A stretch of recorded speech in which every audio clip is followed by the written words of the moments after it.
Preface.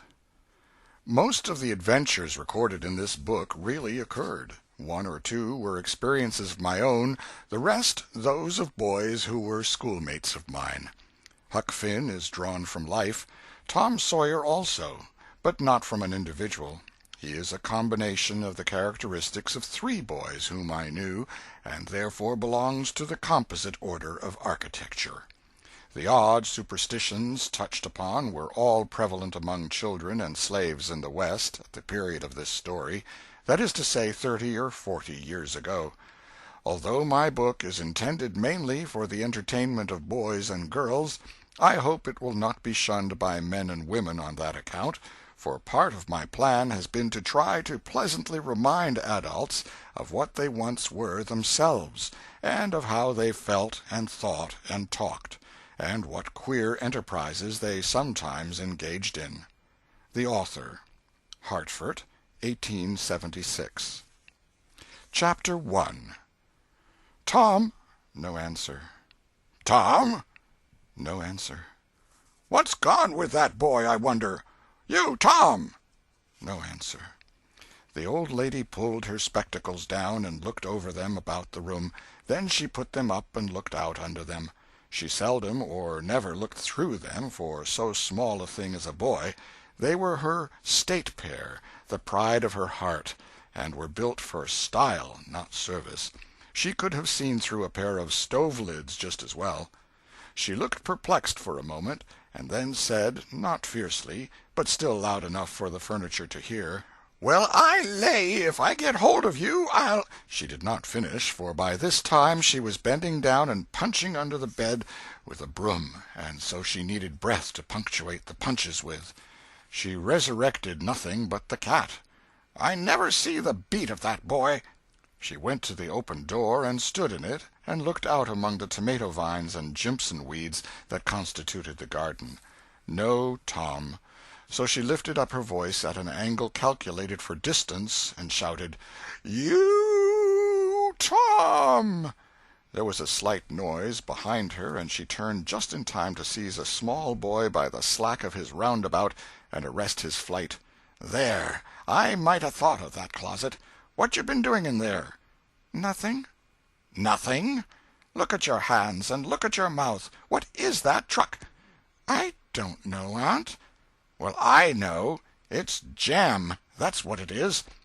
40 times I've said if you didn't let that jam alone I'll skin you. Hand me that switch." The switch hovered in the air. The peril was desperate. "My, look behind you, Aunt!" The old lady whirled round and snatched her skirts out of danger.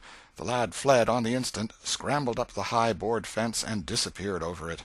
His Aunt Polly stood surprised a moment, and then broke into a gentle laugh. "Hang that boy! Can't I never learn anything? Ain't he played me tricks enough like that for me to be looking out for him by this time? But old fools is the biggest fools there is. Can't learn an old dog new tricks, as the saying is. But my goodness, he never plays them alike 2 days. And how is a body to know what's coming? He 'pears to know just how long he can torment me before I get my dander up, and he knows if he can make out to put me off for a minute or make me laugh, it's all down again and I can't hit him a lick. I ain't doing my duty by that boy, and that's the Lord's truth, goodness knows. Spare the rod and smile the child, as the good book says. I'm a laying up sin and suffering for us both, I know. He's full of the old scratch, but laws o' me, he's my own dead sister's boy, poor thing, and I ain't got the heart to lash him somehow. Every time I let him off my conscience does hurt me so, and every time I hit him my old heart most breaks. Well, well, a man that is born of a woman is of few days and full of trouble, as the Scripture says, and I reckon it's so. He'll play hookey this evening. That's southwestern for afternoon. And I'll just be obleeged to make him work tomorrow to punish him. It's mighty hard to make him work Saturdays when all the boys is having holiday, but he hates work more than he hates anything else, and I've got to do some of my duty by him, or I'll be the ruination of the child." Tom did play hookey, and he had a very good time. He got back home barely in season to help Jim, the small colored boy, saw next day's wood, and split the kindling before supper. At least he was there in time to tell his adventures to Jim, while Jim did 3/4 of the work. Tom's younger brother, or rather half-brother, Sid, was already through with his part of the work, picking up chips, for he was a quiet boy and had no adventurous, troublesome ways. While Tom was eating his supper and stealing sugar as opportunity offered, Aunt Polly asked him questions that were full of guile and very deep, for she wanted to trap him into damaging revealments. Like many other simple-hearted souls, it was her pet vanity to believe she was endowed with a talent for dark and mysterious diplomacy, and she loved to contemplate her most transparent devices as marvels of low cunning. Said she, "Tom, it was middling warm in school, wasn't it?" "Yes'm." "Powerful warm, wasn't it?" "Yes'm." "Didn't you want to go in a-swimming, Tom?" A bit of a scare shot through Tom, a touch of uncomfortable suspicion. He searched Aunt Polly's face, but it told him nothing. So he said, "No'm, well, not very much." The old lady reached out her hand and felt Tom's shirt, and said, "But you ain't too warm now, though." And it flattered her to reflect that she had discovered that the shirt was dry without anybody knowing that that was what she had in her mind. But in spite of her, Tom knew where the wind lay now, so he forestalled what might be the next move. "Some of us pumped on our heads. Mine's damp yet, see?" Aunt Polly was vexed to think she had overlooked that bit of circumstantial evidence and missed a trick. Then she had a new inspiration. "Tom, you didn't have to undo your shirt collar where I sewed it, to pump on your head, did you? Unbutton your jacket." The trouble vanished out of Tom's face. He opened his jacket. His shirt collar was securely sewed. "Bother! Well, go 'long with you. I'd made sure you'd played hooky and been a-swimming, but I forgive you, Tom. I reckon you're a kind of singed cat, as the saying is, better'n you look, this time." She was half sorry her sagacity had miscarried, and half glad that Tom had stumbled into obedient conduct for once. But Sidney said, "Well, now if I didn't think you sewed his collar with white thread, but it's black." "Why, I did sew it with white." "Tom!" But Tom did not wait for the rest. As he went out the door, he said, "Siddy, I'll lick you for that." In a safe place Tom examined 2 large needles, which were thrust into the lapels of his jacket, and had thread bound about them. One needle carried white thread, and the other black. He said, "She'd never noticed if it hadn't been for Sid. Confound it! Sometimes she sews it with white, and sometimes she sews it with black. I wish to Jiminy she'd stick to one or t'other. I can't keep the run of 'em. But I bet I'll learn Sid for that. I'll learn him." He was not the model boy of the village. He knew the model boy very well, though, and loathed him. Within 2 minutes, or even less, he had forgotten all his troubles. Not because his troubles were one whit less heavy and bitter to him than a man's are to a man, but because a new and powerful interest bore them down and drove them out of his mind for the time, just as men's misfortunes are forgotten in the excitement of new enterprises. This new interest was a valued novelty in whistling, which he had just acquired from a negro, and he was suffering to practice it undisturbed. It consisted in a peculiar bird-like turn, a sort of liquid warble, produced by touching the tongue to the roof of the mouth at short intervals in the midst of the music. The reader probably remembers how to do it, if he has ever been a boy. Diligence and attention soon gave him the knack of it, and he strode down the street with his mouth full of harmony and his soul full of gratitude. He felt much as an astronomer feels who has discovered a new planet. No doubt, as far as strong, deep, unalloyed pleasure is concerned, the advantage was with the boy, not the astronomer. The summer evenings were long. It was not dark yet. Presently Tom checked his whistle. A stranger was before him, a boy a shade larger than himself. A newcomer of any age or either sex was an impressive curiosity in the poor little shabby village of St. Petersburg. This boy was well dressed, too, well dressed on a weekday. This was simply astounding. His cap was a dainty thing, his close-buttoned blue cloth roundabout was new and natty, and so were his pantaloons. He had shoes on, and it was only Friday. He even wore a necktie, a bright bit of ribbon. He had a citified air about him that ate into Tom's vitals. The more Tom stared at the splendid marvel, the higher he turned up his nose at his finery, and the shabbier and shabbier his own outfit seemed to him to grow. Neither boy spoke. If one moved, the other moved, but only sidewise, in a circle. They kept face to face and eye to eye all the time. Finally Tom said, "I can lick you." "I'd like to see you try it." "Well, I can do it." "No, you can't either." "Yes, I can." "No, you can't." "I can." "You can't." Can't." An uncomfortable pause. Then Tom said, "What's your name?" "'Tisn't any of your business, maybe." "Well, I 'low I'll make it my business." "Well, why don't you?" "If you say much, I will." "Much, much, much. There now." "Oh, you think you're mighty smart, don't you? I could lick you with one hand tied behind me if I wanted to." "Well, why don't you do it? You say you can do it." "Well, I will, if you fool with me." "Oh, yes, I've seen whole families in the same fix." "Smarty, you think you're some, now, don't you? Oh, what a hat!" "You can lump that hat if you don't like it. I dare you to knock it off, and anybody that'll take a dare will suck eggs." "You're a liar." "You're another." "You're a fighting liar and doesn't take it up." "Ah, take a walk." "Say, if you give me much more of your sass, I'll take and bounce a rock off'n your head." "Oh, of course you will." "Well, I will." "Well, why don't you do it, then? Why do you keep saying you will, for? Why don't you do it? It's because you're afraid." "I ain't afraid." "You are." "I ain't." "You are." Another pause, and more eyeing and sidling around each other. Presently they were shoulder to shoulder. Tom said, "Get away from me." "Go away yourself." "I won't." "Well, I won't either." So they stood, each with a foot placed at an angle as a brace, and both shoving with might and main and glowering at each other with hate. But neither could get an advantage. After struggling till both were hot and flushed, each relaxed his strain with watchful caution, and Tom said, "You're a coward and a pup. I'll tell my big brother on you, and he can thrash you with his little finger, and I'll make him do it, too." "What do I care for your big brother?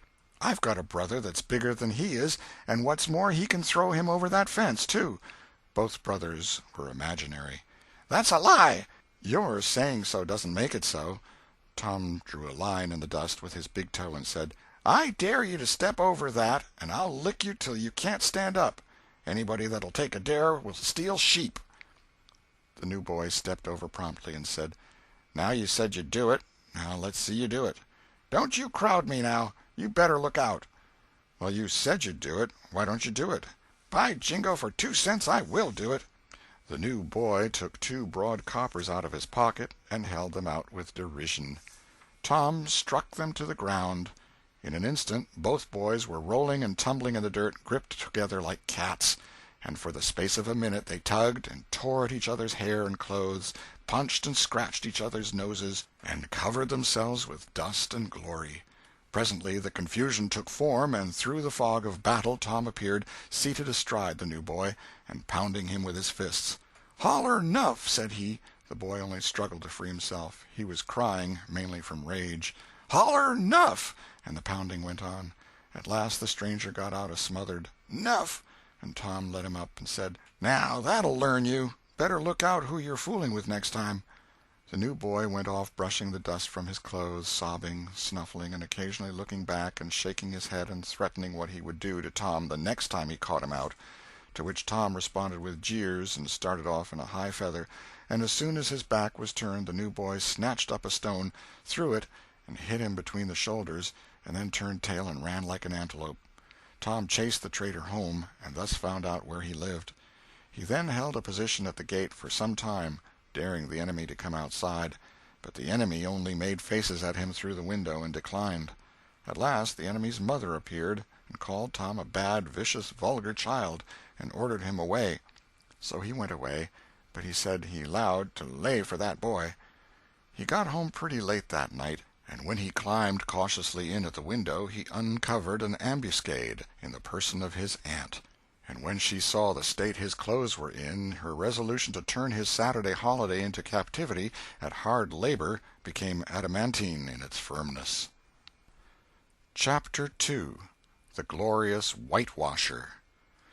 Saturday morning was come, and all the summer world was bright and fresh and brimming with life.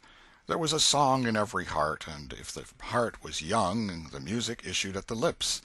There was cheer in every face, and a spring in every step.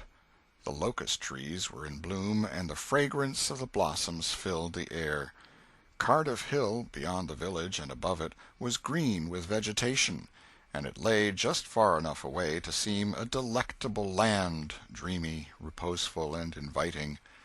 Tom appeared on the sidewalk with a bucket of whitewash and a long-handled brush.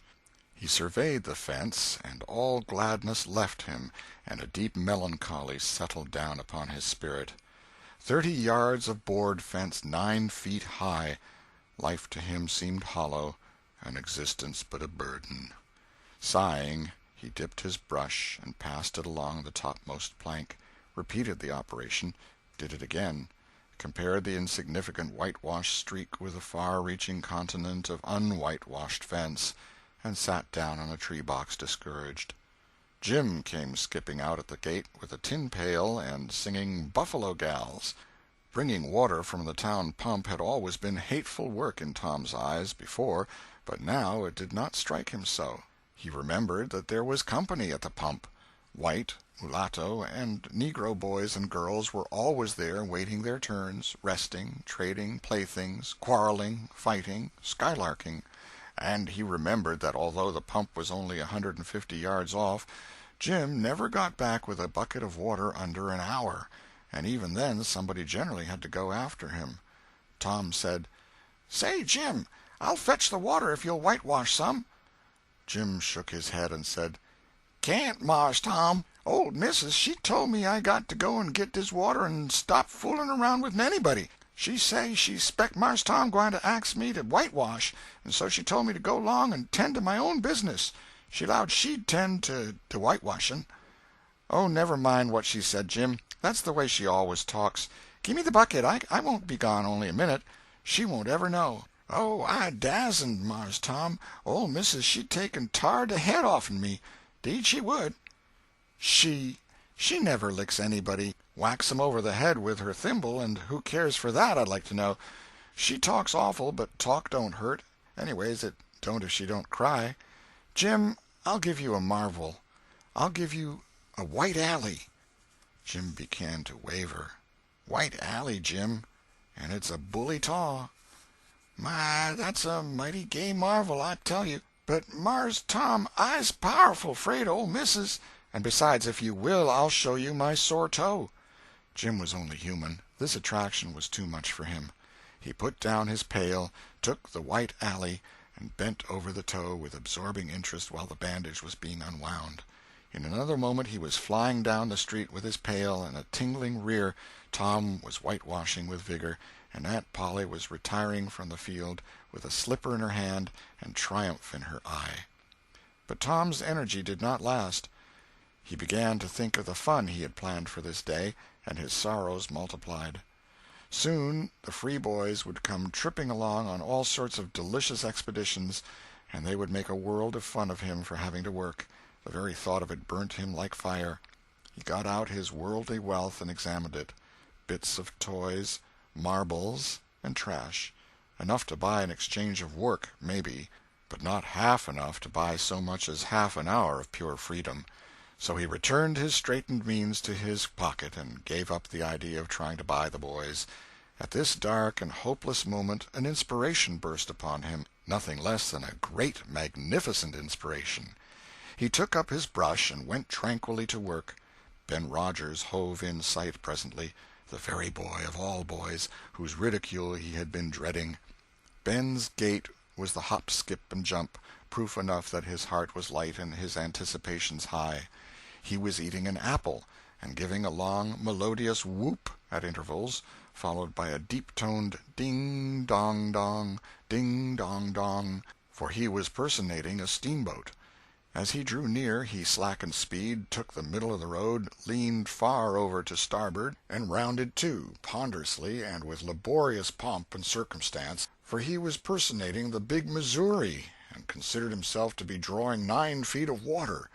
He was boat and captain and engine bells combined, so he had to imagine himself standing on his own hurricane deck giving the orders and executing them. "Stop her, sir! Ting-a-ling-ling!" The headway ran almost out, and he drew up slowly towards the sidewalk. "Ship up to back! Ting-a-ling-ling!" His arms straightened and stiffened down his sides. "Set her back on the starboard. Ting-a-ling-a-ling. Chow! Chow! Chow! Chow!" His right hand, meantime, described stately circles, for it was representing a 40-foot wheel. "Let her go back on the larboard. Ting-a-ling-a-ling. Chow! Chow! Chow!" The left hand began to describe circles. "Stop the starboard. Ting-a-ling-ling. Stop the larboard. Come ahead on the starboard. Stop her. Let her outside. Turn her over slow. Ting-a-ling. Chow! Chow! Chow! Get out that headline. Lively now. Come out of there with your spring line. What are you about there? Take up a turn that stump with the bright of it. Stand by that stage. Now let her go. Done with the engine, sir. Ting-a-ling-ling. Sht! Sht! Sht!" Trying the gauge-cocks, Tom went on whitewashing, paid no attention to the steamboat. Ben stared a moment and then said, "Hi-yi! You're up a stump, ain't you?" No answer. Tom surveyed his last touch with the eye of an artist. Then he gave his brush another gentle sweep and surveyed the result as before. Ben ranged up alongside of him. Tom's mouth watered for the apple, but he stuck to his work. Ben said, "Hello, old chap. You got to work, hey?" Tom wheeled suddenly and said, "Why, it's you, Ben. I weren't noticing. Say, I'm going in a-swimming, I am. Don't you wish you could? But of course you'd rather work, wouldn't you? Course you would." Tom contemplated the boy a bit and said, "What do you call work?" "Why, ain't that work?" Tom resumed his whitewashing and answered carelessly, "Well, maybe it is and maybe it ain't. All I know is it suits Tom Sawyer." "Oh, come now, you don't mean to let on that you like that?" The brush continued to move. "Like it? Well, I don't see why I oughtn't to like it. Does a boy get a chance to whitewash a fence every day?" That put the thing in a new light. Ben stopped nibbling his apple. Tom swept his brush daintily back and forth, stepped back to note the effect, added a touch here and there, criticized the effect again. Ben, watching every move and getting more and more interested, more and more absorbed. Presently he said, "Say, Tom, let me whitewash a little." Tom considered, was about to consent, but he altered his mind. No, I reckon it wouldn't hardly do, Ben. You see, Aunt Polly's awful particular about this fence, right here on the street, you know. But if it was the back fence, I wouldn't mind, and she wouldn't. Yes, she's awful particular about this fence. It's got to be done very careful. I reckon there ain't one boy in 1,000, maybe 2,000, that can do it the way it's got to be done." "No, is that so? Oh, come now, let me just try. Only just a little. I'd let you if you was me, Tom." "Ben, I'd like to, honest Injun, but Aunt Polly, well, Jim wanted to do it, but she wouldn't let him. Sid wanted to do it, and she wouldn't let Sid. Now, don't you see how I'm fixed? If you was to tackle this fence and anything was to happen to it—" "Oh, shucks, I'll be just as careful. Now let me try. Say, I'll give you the core of my apple." "Well, here. No, Ben, no, now don't. I'm afeard. I'll give you all of it." Tom gave up the brush with reluctance in his face, but alacrity in his heart. And while the late steamer Big Missouri worked and sweated in the sun, the retired artist sat on a barrel in the shade close by, dangled his legs, munched his apple, and planned the slaughter of more innocents. There was no lack of material. Boys happened along every little while. They came to jeer, but remained to whitewash. By the time Ben was fagged out, Tom had traded the next chance to Billy Fisher for a kite in good repair, and when he played out, Johnny Miller bought in for a dead rat and a string to swing it with, and so on, hour after hour. And when the middle of the afternoon came, from being a poor poverty-stricken boy in the morning, Tom was literally rolling in wealth. He had, beside the things before mentioned, 12 marbles, part of a jew's harp, a piece of blue bottle-glass to look through, a spool cannon, a key that wouldn't unlock anything, a fragment of chalk, a glass stopper of a decanter, a tin soldier, a couple of tadpoles, 6 firecrackers, a kitten with only one eye, a brass doorknob, a dog collar but no dog, the handle of a knife, 4 pieces of orange peel, and a dilapidated old window sash. He had had a nice, good, idle time all the while, plenty of company, and the fence had had 3 coats of whitewash on it. If he hadn't run out of whitewash, he would have bankrupted every boy in the village. Tom said to himself that it was not such a hollow world after all. He had discovered a great law of human action without knowing it, namely, that in order to make a man or boy covet a thing, it is only necessary to make the thing difficult to attain. If he had been a great and wise philosopher, like the writer of this book, he would now have comprehended that work consists of whatever a body is obliged to do, and that play consists of whatever a body is not obliged to do. And this would help him to understand why constructing artificial flowers or performing on a treadmill is work, while rolling 10-pins or climbing Mont Blanc is only amusement. There are wealthy gentlemen in England who drive 4-horse passenger coaches 20 or 30 miles on a daily line in the summer because the privilege costs them considerable money. But if they were offered wages for the service, that would turn it into work, and then they would resign. The boy mused a while over the substantial change which had taken place in his worldly circumstances, and then wended toward headquarters to report. The end of Chapter 2.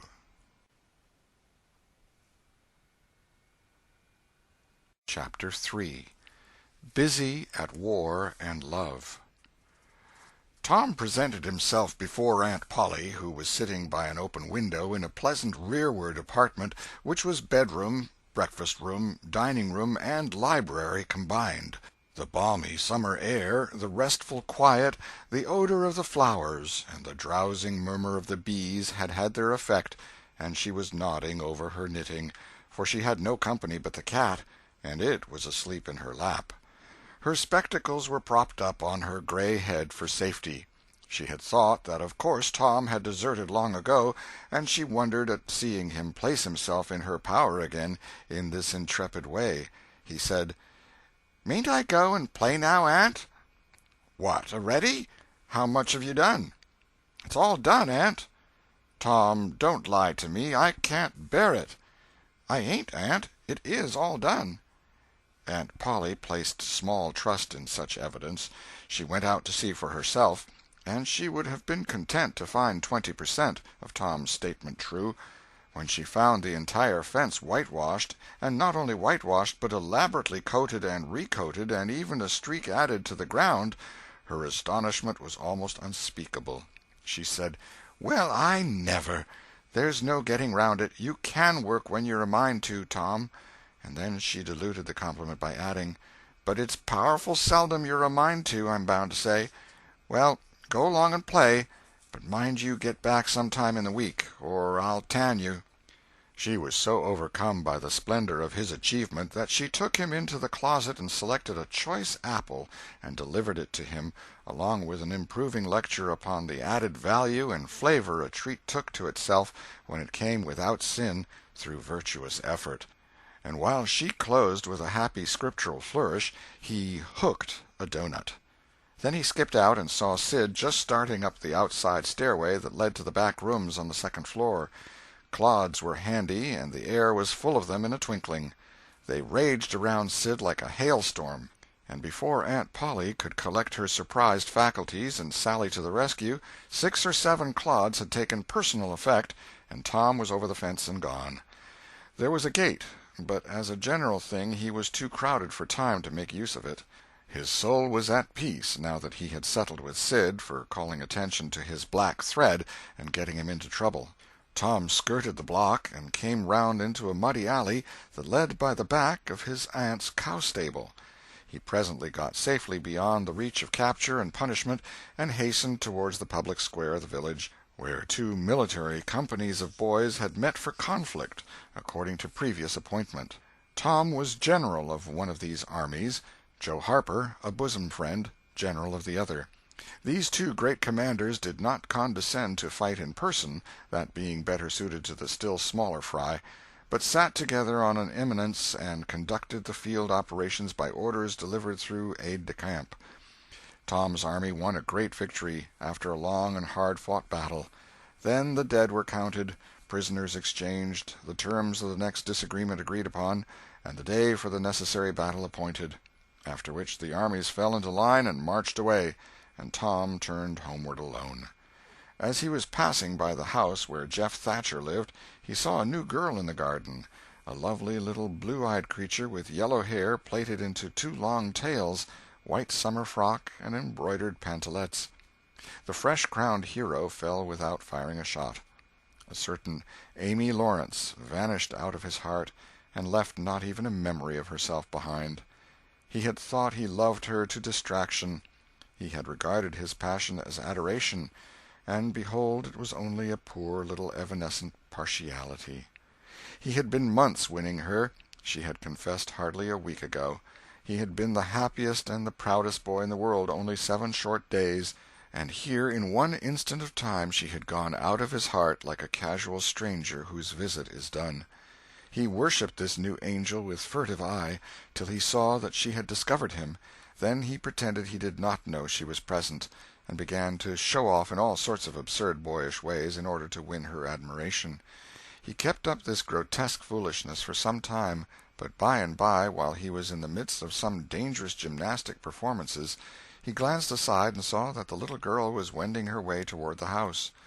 Tom came up to the fence and leaned on it, grieving and hoping she would tarry yet a while longer. She halted a moment on the steps and then moved toward the door. Tom heaved a great sigh as she put her foot on the threshold. But his face lit up right away, for she tossed a pansy over the fence a moment before she disappeared. The boy ran around and stopped within a foot or two of the flower, and then shaded his eyes with his hand and began to look down street as if he had discovered something of interest going on in that direction. Presently he picked up a straw and began trying to balance it on his nose, with his head tilted far back, and as he moved from side to side in his efforts, he edged nearer and nearer toward the pansy. Finally his bare foot rested upon it, his pliant toes closed upon it, and he hopped away with the treasure and disappeared round the corner. But only for a minute, only while he could button the flower inside his jacket, next his heart, or next his stomach, possibly, for he was not much posted in anatomy, and not hypercritical anyway. He returned now and hung about the fence till nightfall, showing off as before, but the girl never exhibited herself again, though Tom comforted himself a little with the hope that she had been near some window, meantime, and been aware of his attentions. Finally he rode home reluctantly, with his poor head full of visions. All through supper his spirits were so high that his aunt wondered what had got into the child. He took a good scolding about clodding Sid, and did not seem to mind it in the least.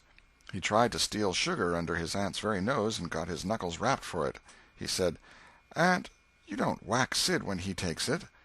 "Well, Sid don't torment a body the way you do. You'd be always into that sugar if I warn't watching you." Presently she stepped into the kitchen, and Sid, happy in his immunity, reached for the sugar bowl, a sort of glorying over Tom which was well nigh unbearable. But Sid's fingers slipped, and the bowl dropped and broke. Tom was in ecstasies. In such ecstasies that he even controlled his tongue and was silent. He said to himself that he would not speak a word, even when his aunt came in, but would sit perfectly still till she asked who did the mischief, and then he would tell, and there would be nothing so good in the world as to see that pet model catch it. He was so brimful of exultation that he could hardly hold himself when the old lady came back and stood above the wreck discharging lightnings of wrath from over her spectacles. He said to himself, "Now it's coming," and the next instant he was sprawling on the floor. The potent palm was uplifted to strike again when Tom cried out, "Hold on, now, what are you belting me for? Sid broke it." Aunt Polly paused, perplexed, and Tom looked for healing pity. But when she got her tongue again, she only said, "Humph! Well, you didn't get a lick amiss, I reckon. You been into some other audacious mischief when I wasn't around, like enough." Then her conscience reproached her, and she yearned to say something kind and loving, but she judged that this would be construed into a confession that she had been in the wrong, and discipline forbade that. So she kept silence, and went about her affairs with a troubled heart. Tom sulked in a corner and exulted his woes. He knew that in her heart his aunt was on her knees to him, and he was morosely gratified by the consciousness of it. He would hang out no signals. He would take notice of none. He knew that a yearning glance fell upon him now and then through a film of tears, but he refused recognition of it. He pictured himself lying sick unto death, and his aunt bending over him beseeching one little forgiving word, but he would turn his face to the wall and die with that word unsaid. Ah, how would she feel then? And he pictured himself brought home from the river, dead, with his curls all wet and his sore heart at rest. How she would throw herself upon him, and how her tears would fall like rain, and her lips pray God to give her back her boy, and she would never, never abuse him any more. But he would lie there, cold and white, and make no sign, a poor little sufferer whose griefs were at an end. He so worked upon his feelings with the pathos of these dreams that he had to keep swallowing, he was so like to choke, and his eyes swam in a blur of water which overflowed when he winked, and ran down and trickled from the end of his nose. And such a luxury to him was this petting of his sorrows that he could not bear to have any worldly cheeriness or any grating delight intrude upon it. It was too sacred for such contact. And so, presently, when his cousin Mary danced in, all alive with the joy of seeing home again after an age-long visit of 1 week to the country, he got up and moved in clouds and darkness out at one door as she brought song and sunshine in at the other.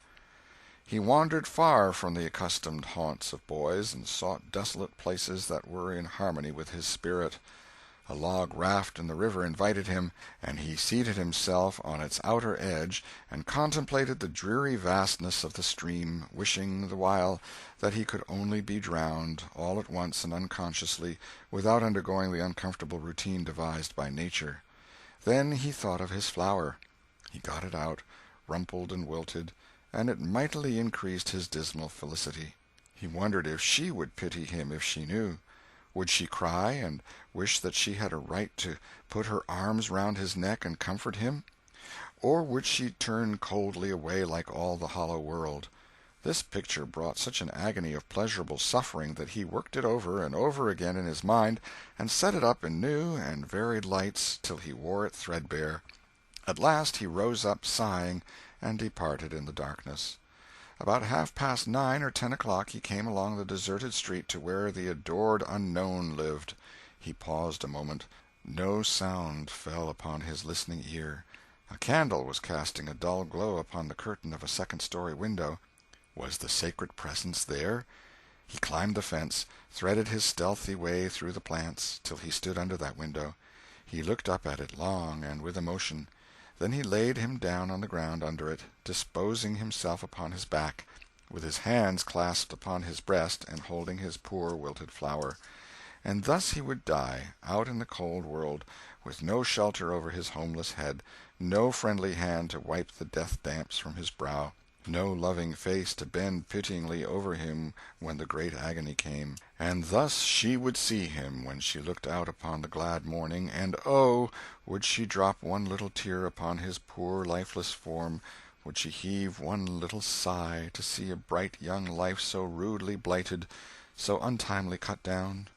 The window went up, a maidservant's discordant voice profaned the holy calm, and a deluge of water drenched the prone martyr's remains.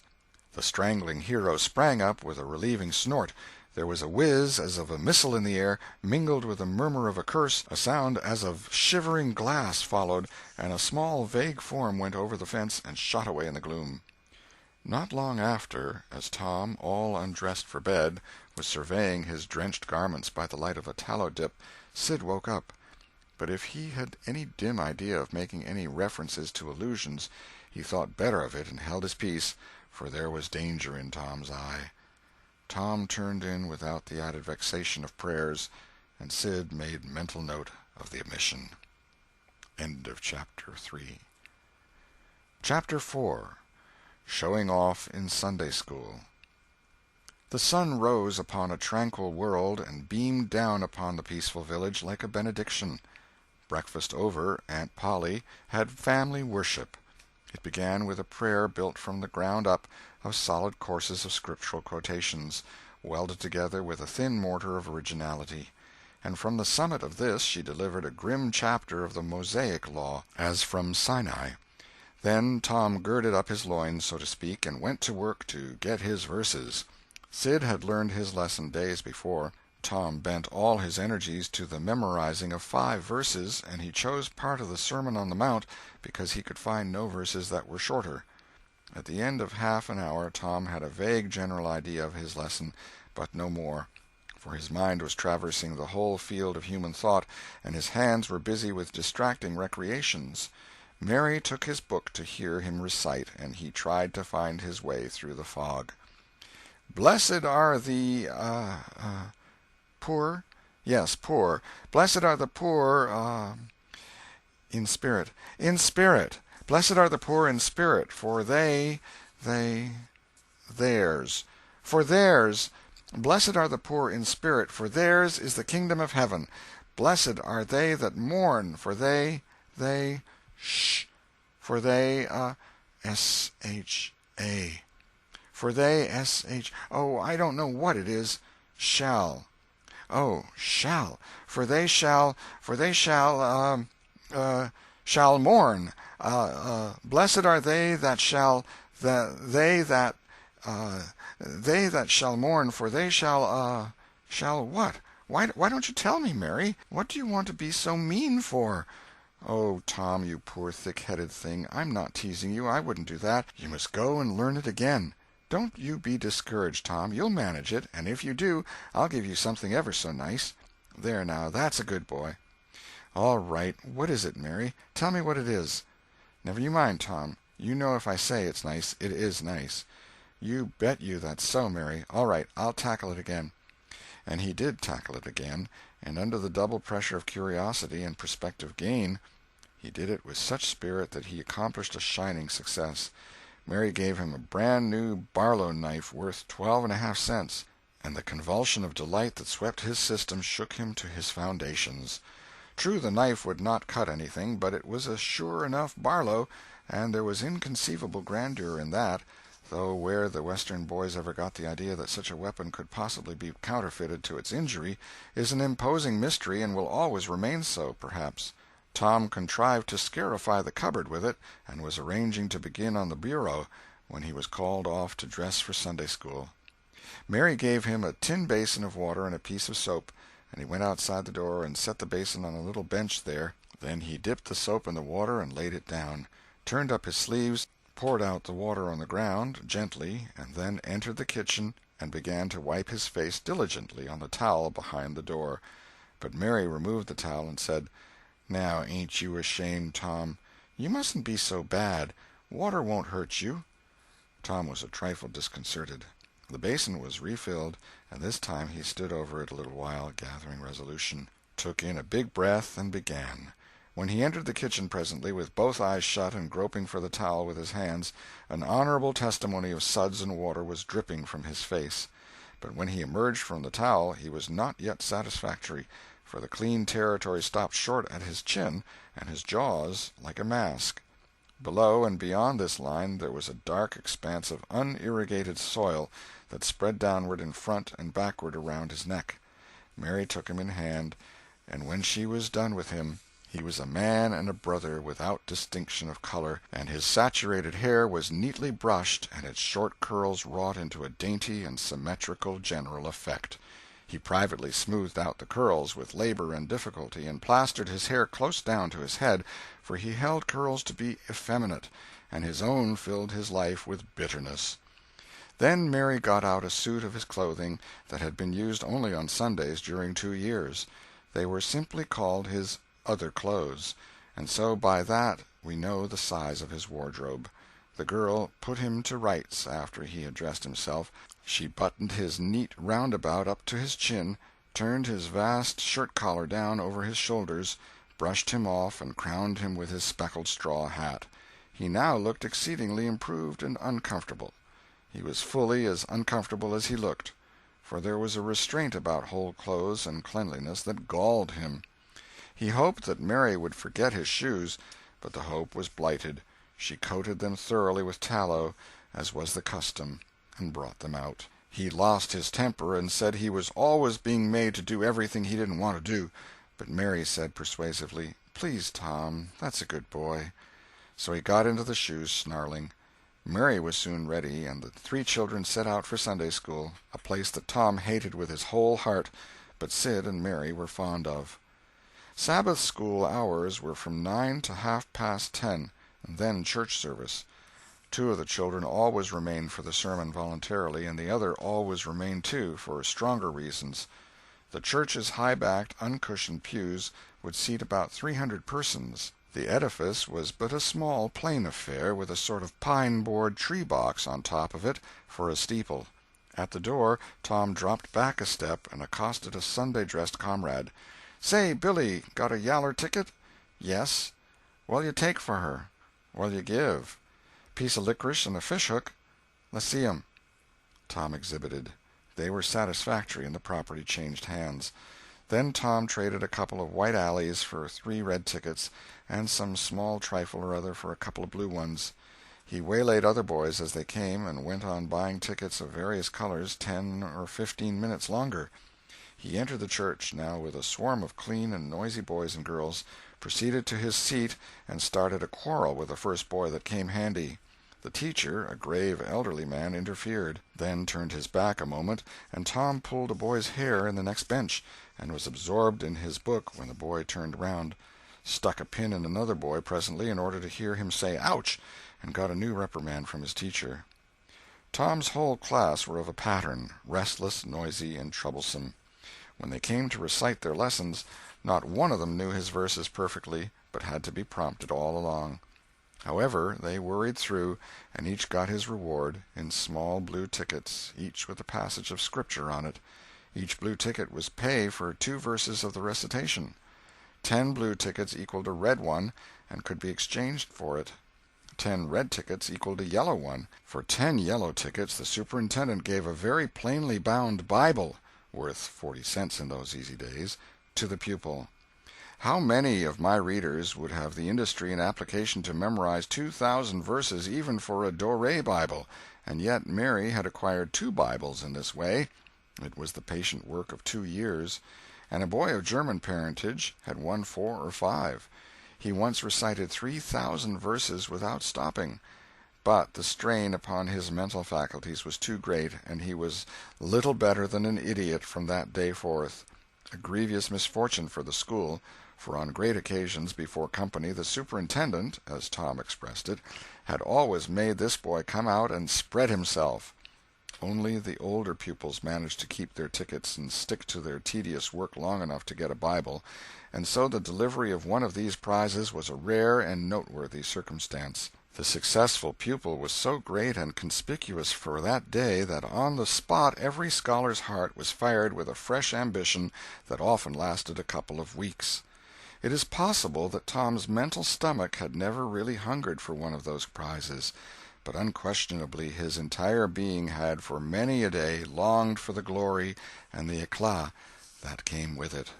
In due course the superintendent stood up in front of the pulpit with a closed hymn-book in his hand and his forefinger inserted between its leaves, and commanded attention. When a Sunday-school superintendent makes his customary little speech, a hymn-book in the hand is as necessary as is the inevitable sheet of music in the hand of a singer who stands forward on the platform and sings a solo at a concert. Though why is a mystery, for neither the hymn-book nor the sheet of music is ever referred to by the sufferer. This superintendent was a slim creature of 35, with a sandy goatee and short sandy hair.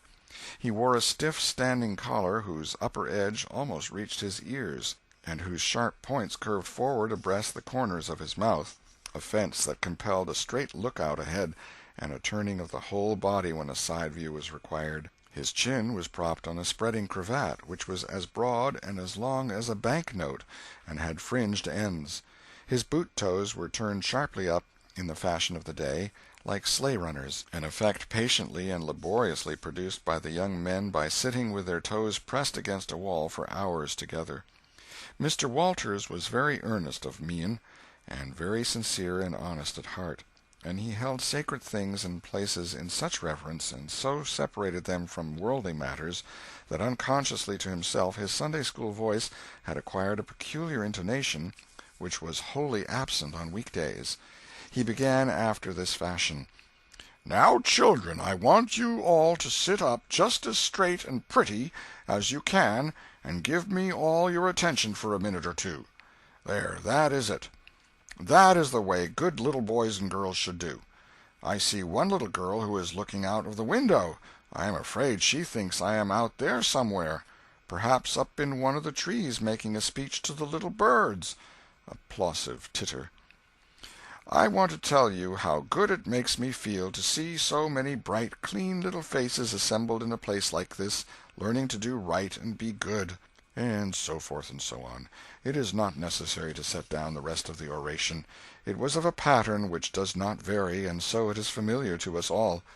The latter third of the speech was marred by the resumption of fights and other recreations among certain of the bad boys, and by fidgetings and whisperings that extended far and wide, washing even to the bases of isolated and incorruptible rocks like Sid and Mary. But now every sound ceased suddenly, with the subsidence of Mr. Walters's voice, and the conclusion of the speech was received with a burst of silent gratitude.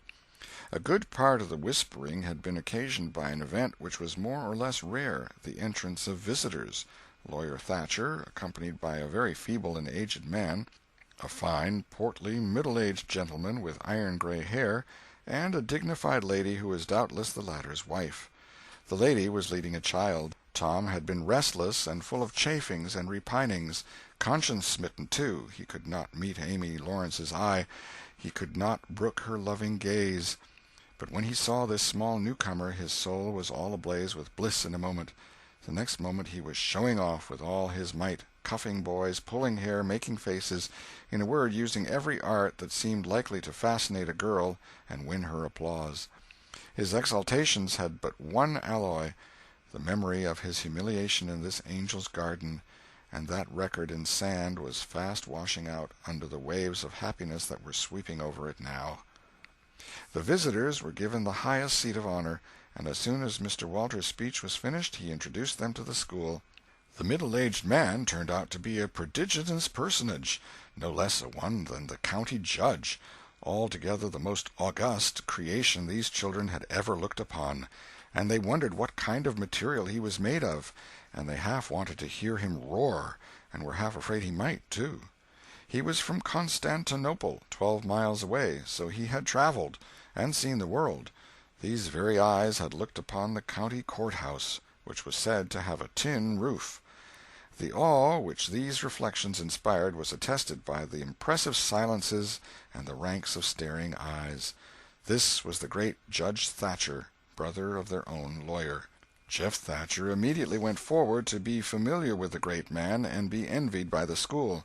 It would have been music to his soul to hear the whisperings, "Look at him, Jim, he's a-going up there. Say, look, he's a-going to shake hands with him. He is shaking hands with him. By jings, don't you wish you was Jeff?"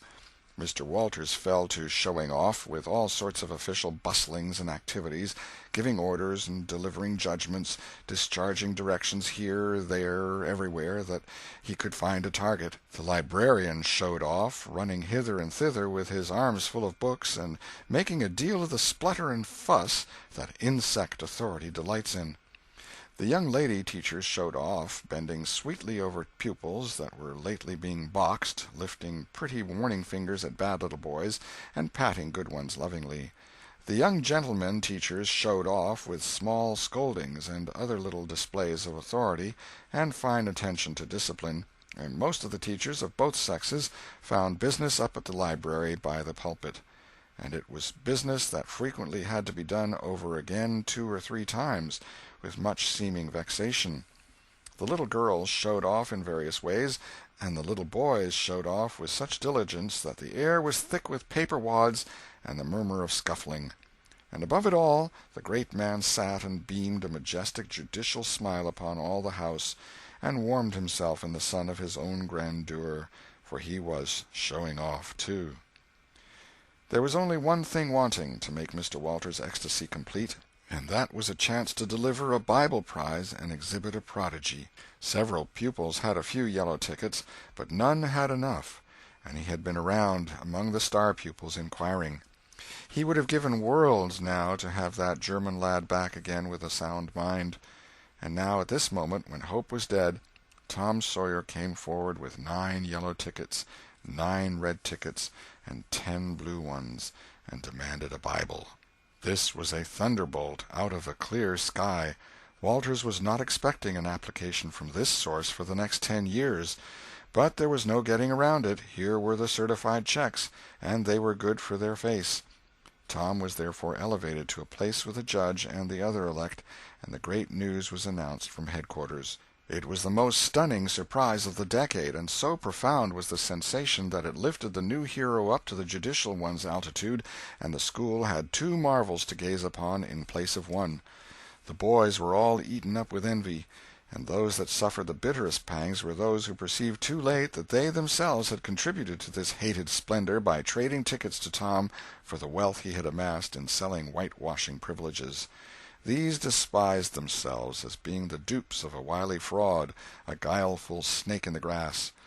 The prize was delivered to Tom with as much effusion as the superintendent could pump up under the circumstances, but it lacked somewhat of the true gush, for the poor fellow's instinct taught him that there was a mystery here that could not well bear the light, perhaps. It was simply preposterous that this boy had warehoused 2,000 sheaves of scriptural wisdom on his premises. A dozen would strain his capacity, without a doubt. Amy Lawrence was proud and glad, and she tried to make Tom see it in her face, but he wouldn't look. She wondered. Then she was just a grain troubled. Next, a dim suspicion came and went, came again. She watched. A furtive glance told her worlds, and then her heart broke, and she was jealous and angry, and the tears came, and she hated everybody. Tom most of all, she thought. Tom was introduced to the judge, but his tongue was tied, his breath would hardly come, his heart quaked, partly because of the awful greatness of the man, but mainly because he was her parent.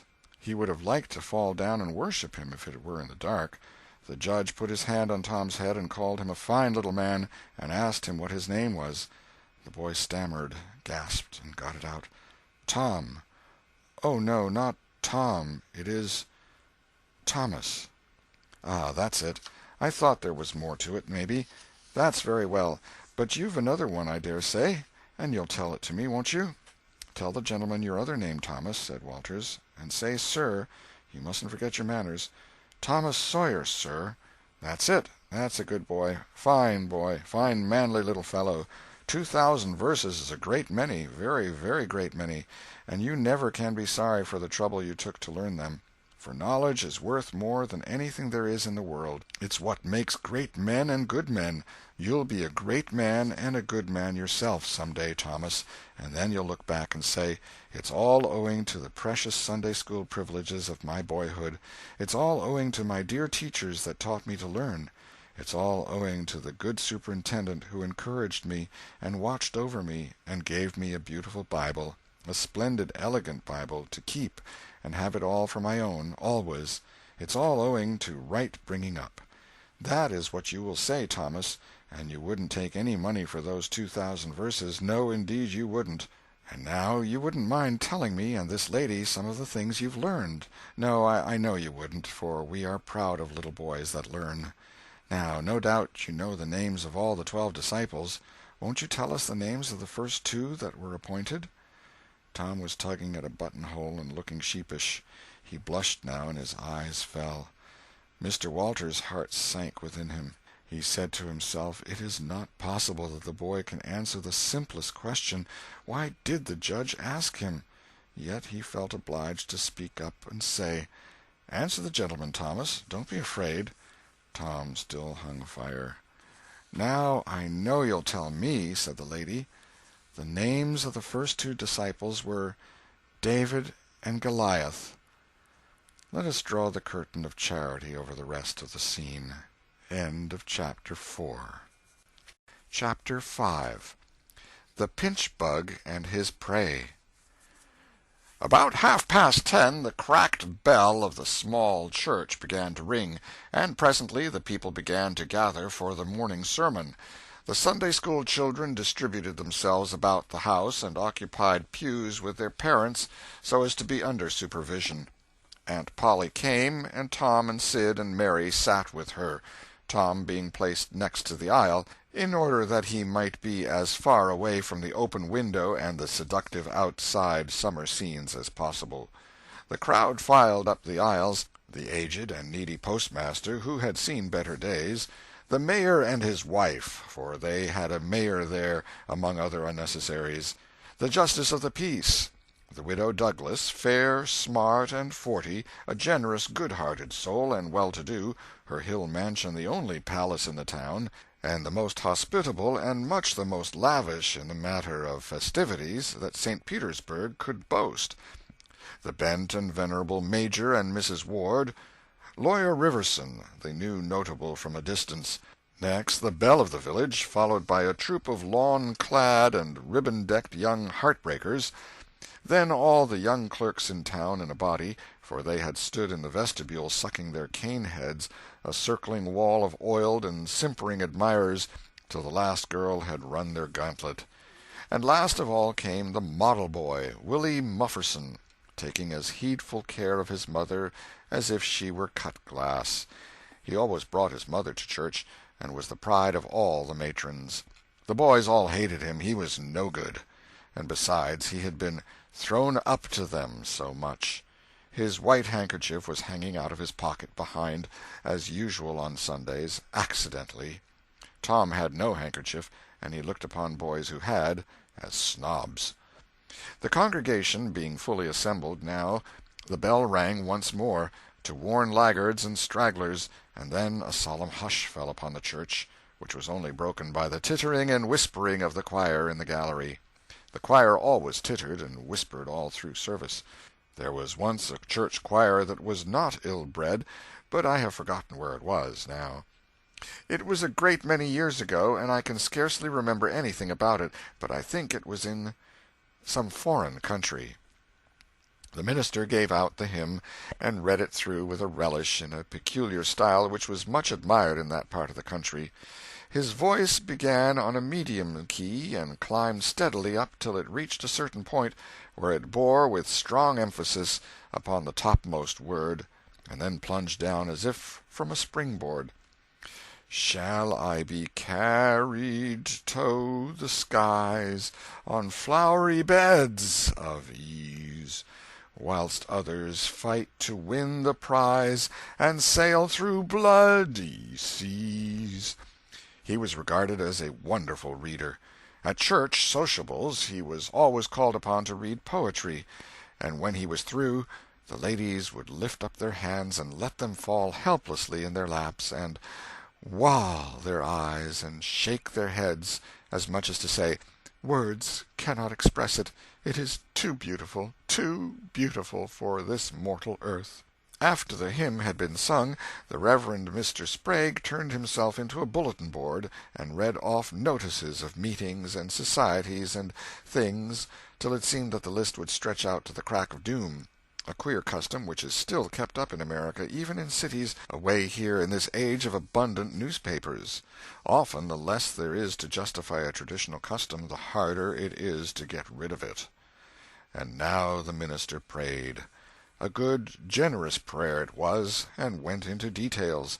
It pleaded for the church, and the little children of the church, for the other churches of the village, for the village itself, for the county, for the state officers, for the United States, for the churches of the United States, for Congress, for the President, for the officers of the government, for poor sailors tossed by stormy seas, for the oppressed millions groaning under the heel of European monarchies and Oriental despotisms, for such as have the light and the good tidings, and yet have not eyes to see nor ears to hear withal, for the heathen in the far islands of the sea, and closed with a supplication that the words he was about to speak might find grace and favor, and be as seeds sown in fertile ground, yielding in time a grateful harvest of good.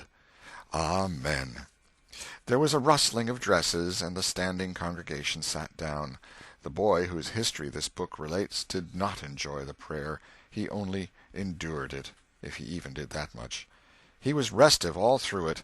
He kept tally of the details of the prayer unconsciously, for he was not listening, but he knew the ground of old and the clergyman's regular route over it, and when a little trifle of new matter was interlarded, his ear detected it and his whole nature resented it. He considered additions unfair and scoundrelly. In the midst of the prayer a fly had lit on the back of the pew in front of him, and tortured his spirit by calmly rubbing its hands together, embracing its head with its arms, and polishing it so vigorously that it seemed to almost part company with the body, and the slender thread of a neck was exposed to view. Scraping its wings with its hind legs and smoothing them to its body as if they had been coat-tails, going through its whole toilet as tranquilly as if it knew it was perfectly safe. As indeed it was, for as sorely as Tom's hands itched to grab for it, they did not dare. He believed his soul would be instantly destroyed if he did such a thing while the prayer was going on. But with the closing sentence his hand began to curve and steal forward, and the instant the Amen was out, the fly was a prisoner of war. His aunt detected the act and made him let it go. The minister gave out his text and droned along monotonously through an argument that was so prosy that many a head by and by began to nod, and yet it was an argument that dealt in limitless fire and brimstone and thinned the predestined elect down to a company so small as to be hardly worth the saving. Tom counted the pages of the sermon. After church he always knew how many pages there had been, but he seldom knew anything else about the discourse. However, this time he was really interested for a little while. The minister made a grand and moving picture of the assembling together of the world's hosts at the millennium, when the lion and the lamb should lie down together and a little child should lead them. But the pathos, the lesson, the moral of the great spectacle were lost upon the boy. He only thought of the conspicuousness of the principal character before the onlooking nations. His face lit with the thought, and he said to himself that he wished he could be that child, if it was a tame lion. Now he lapsed into suffering again, as the dry argument was resumed. Presently he bethought him of a treasure he had, and got it out. It was a large black beetle with formidable jaws, a pinch-bug he called it. It was in a percussion cap box. The first thing the beetle did was to take him by the finger. A natural fillip followed. The beetle went floundering into the aisle and lit on its back, and the hurt finger went into the boy's mouth. The beetle lay there working its helpless legs, unable to turn over. Tom eyed it, and longed for it, but it was safe out of his reach. Other people uninterested in the sermon found relief in the beetle, and they eyed it too. Presently a vagrant poodle dog came idling along, sad at heart, lazy with the summer softness and the quiet, weary of captivity, sighing for change. He spied the beetle. The drooping tail lifted and wagged. He surveyed the prize, walked around it, smelt at it from a safe distance, walked around it again, grew bolder, and took a closer smell, then lifted his lip and made a gingerly snatch at it, just missing it, made another and another, began to enjoy the diversion, subsided to his stomach with the beetle between his paws, and continued his experiments. Grew weary at last, and then indifferent and absent-minded. His head nodded, and little by little his chin descended and touched the enemy, who seized it. There was a sharp yelp, a flirt of the poodle's head, and the beetle fell a couple of yards away and lit on its back once more. The neighboring spectators shook with a gentle inward joy. Several faces went behind fans and handkerchiefs, and Tom was entirely happy. The dog looked foolish, and probably felt so, but there was resentment in his heart, too, and a craving for revenge.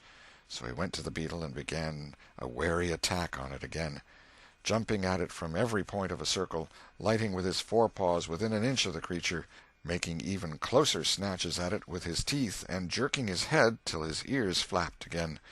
But he grew tired once more after a while, tried to amuse himself with a fly, but found no relief, followed an ant around with his nose close to the floor, and quickly wearied of that, yawned, sighed, forgot the beetle entirely, and sat down on it. Then there was a wild yelp of agony, and the poodle went sailing up the aisle. The yelps continued, and so did the dog. He crossed the house in front of the altar. He flew down the other aisle. He crossed before the doors. He clambered up the home stretch. His anguish grew with his progress, till presently he was but a woolly comet moving in its orbit with the gleam and the speed of light. At last the frantic sufferer sheered from its course and sprang into its master's lap. He flung it out of the window, and the voice of distress quickly thinned away and died in the distance. By this time the whole church was red-faced and suffocating with suppressed laughter, and the sermon had come to a dead standstill.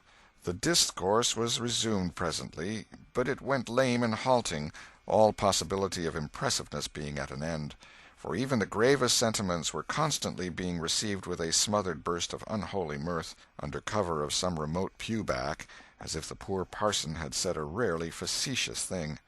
It was a genuine relief to the whole congregation when the ordeal was over and the benediction pronounced. Tom Sawyer went home quite cheerful, thinking to himself that there was some satisfaction about divine service when there was a bit of variety in it. He had but one marring thought. He was willing that the dog should play with his pinchbug, but he did not think it was upright in him to carry it off. Chapter 6. Tom Meets Becky. Monday morning found Tom Sawyer miserable. Monday morning always found him so, because it began another week's slow suffering in school. He generally began that day with wishing he had had no intervening holiday. It made the going into captivity and fetters again so much more odious. Tom lay thinking. Presently it occurred to him that he wished he was sick. Then he could stay home from school. Here was a vague possibility. He canvassed his system. No ailment was found, and he investigated again. This time he thought he could detect colicky symptoms, and he began to encourage them with considerable hope. But they soon grew feeble and presently died wholly away. He reflected further. Suddenly he discovered something. One of his upper front teeth was loose. This was lucky. He was about to begin to groan as a starter, as he called it, when it occurred to him that if he came into court with that argument, his aunt would pull it out, and that would hurt. So he thought he would hold the tooth in reserve for the present and seek further. Nothing offered for some little time, and then he remembered hearing the doctor tell about a certain thing that laid up a patient for 2 or 3 weeks and threatened to make him lose a finger. So the boy eagerly drew his sore toe from under the sheet and held it up for inspection. But now he did not know the necessary symptoms. However, it seemed well worth while to chance it, so he fell to groaning with considerable spirit. But Sid slept on unconscious. Tom groaned louder, and fancied that he began to feel pain in the toe. No result from Sid. Tom was panting with his exertions by this time. He took a rest, and then swelled himself up and fetched a succession of admirable groans. Sid snored on. Tom was aggravated. He said, "Sid! Sid!" and shook him. This course worked well, and Tom began to groan again. Sid yawned, stretched, then brought himself up on his elbow with a snort, and began to stare at Tom. Tom went on groaning, and Sid said, "Tom! Say, Tom!" No response. "Here, Tom! Tom! What is the matter, Tom?" And he shook him and looked in his face anxiously. Tom moaned out, "Oh, don't, Sid! Don't joggle me!" "Why, what's the matter, Tom? I must call Auntie." "No, never mind. It'll be over by and by, maybe. Don't call anybody." "But I must. Don't groan so, Tom. It's awful. How long you been this way?" "Hours. Ouch! Oh, don't stir so, Sid. You'll kill me." "Tom, why didn't you wake me sooner? Oh, Tom, don't! It makes my flesh crawl to hear you. Tom, what is the matter?" "I forgive you everything, Sid. Oh, everything you've ever done to me. When I'm gone—" "Tom, don't you ain't dying, are you? Don't, Tom. Oh, don't. Maybe—" "Oh, I forgive everything, Sid. Oh, tell 'em so, Sid. And, Sid, you give my window sash and my cat with one eye to that new girl that's come to town, and tell her—" But Sid had snatched his clothes and gone. Tom was suffering in reality now, so handsomely was his imagination working, and so his groans had gathered quite a genuine tone. Sid flew downstairs and said, "Oh, Aunt Polly, come! Tom's dying." "Dying?" "Yes'm, don't wait, come quick." "Rubbish! I don't believe it." But she fled upstairs nevertheless, with Sid and Mary at her heels, and her face grew white, too, and her lip trembled. When she reached the bedside she gasped out, "You, Tom! Tom, what's the matter with you?" "Oh, Auntie, What's the matter with you? What is the matter with you, child?" "Oh, Auntie, my sore toe's mortified." The old lady sank down into a chair and laughed a little, then cried a little, then did both together. This restored her, and she said, "Tom, what a turn you did give me! Now you shut up that nonsense and climb out of this." The groans ceased, and the pain vanished from the toe. The boy felt a little foolish, and he said, "Aunt Polly, it seemed mortified, and it hurt so I never minded my tooth at all." "Your tooth, indeed! What's the matter with your tooth?" "One of them's loose, and it aches perfectly awful." "There, there, now, don't begin that groaning again. Open your mouth. Well, your tooth is loose, but you're not going to die about that. Mary, get me a silk thread and a chunk of fire out of the kitchen." Tom said, "Oh, please, Auntie, don't pull it out. It don't hurt any more. I wish I may never stir if it does. Please don't, Auntie. I don't want to stay home from school." "Oh, you don't you?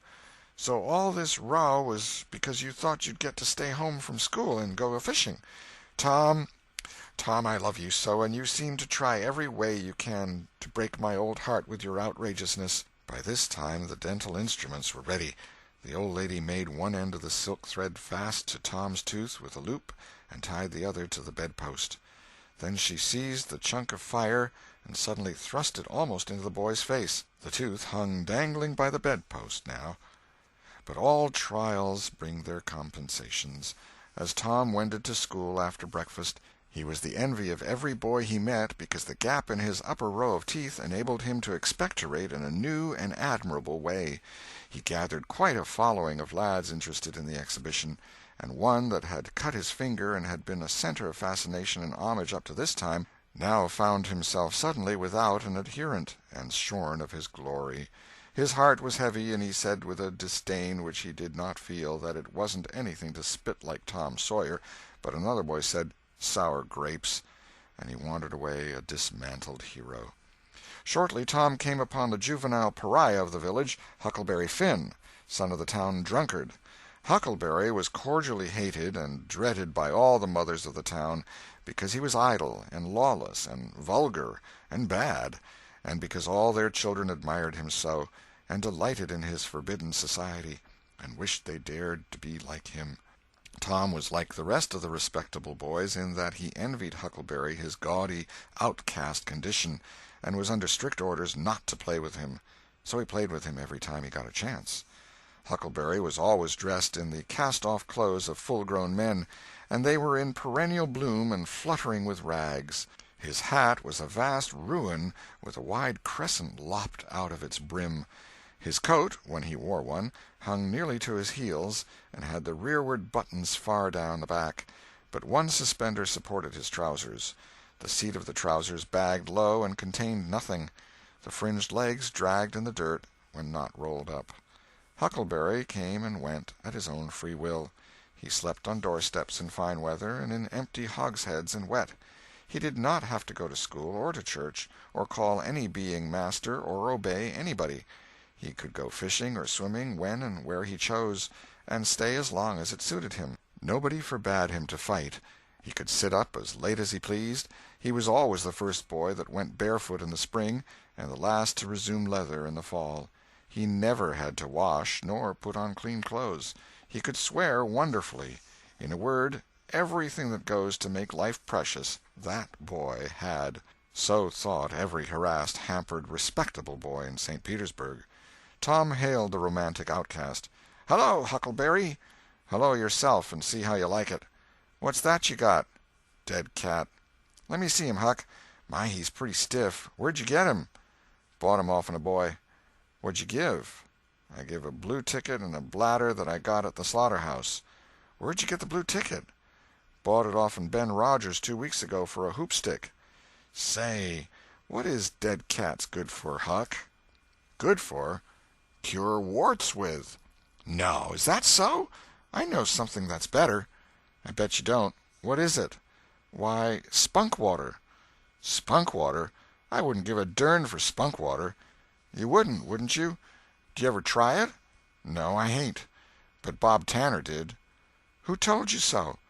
"Why, he told Jeff Thatcher, and Jeff told Johnny Baker, and Johnny told Jim Hollis, and Jim told Ben Rogers, and Ben told a nigger, and the nigger told me. There now."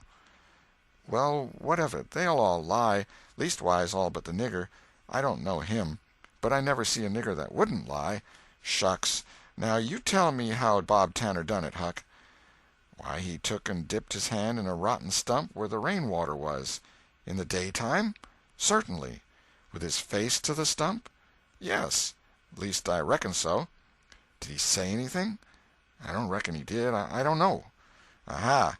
Talk about trying to cure warts with spunk water such a blame fool way as that. Why, that ain't a-going to do any good. You got to go all by yourself to the middle of the woods where you know there's a spunk water stump, and just as it's midnight you back up against the stump and jam your hand in and say, barleycorn, Injun meal shorts, spunk water, swaller these warts, and then walk away quick 11 steps with your eyes shut, and then turn around 3 times and walk home without speaking to anybody, because if you speak the charm's busted. Well, that sounds like a good way, but that ain't the way Bob Tanner done. No, sir, you can bet he didn't, because he's the wartiest boy in this town, and he wouldn't have a wart on him if he'd known how to work spunk water. I've took thousands of warts off my hands that way, Huck. I play with frogs so much I've always got considerable many warts. Sometimes I take 'em off with a bean.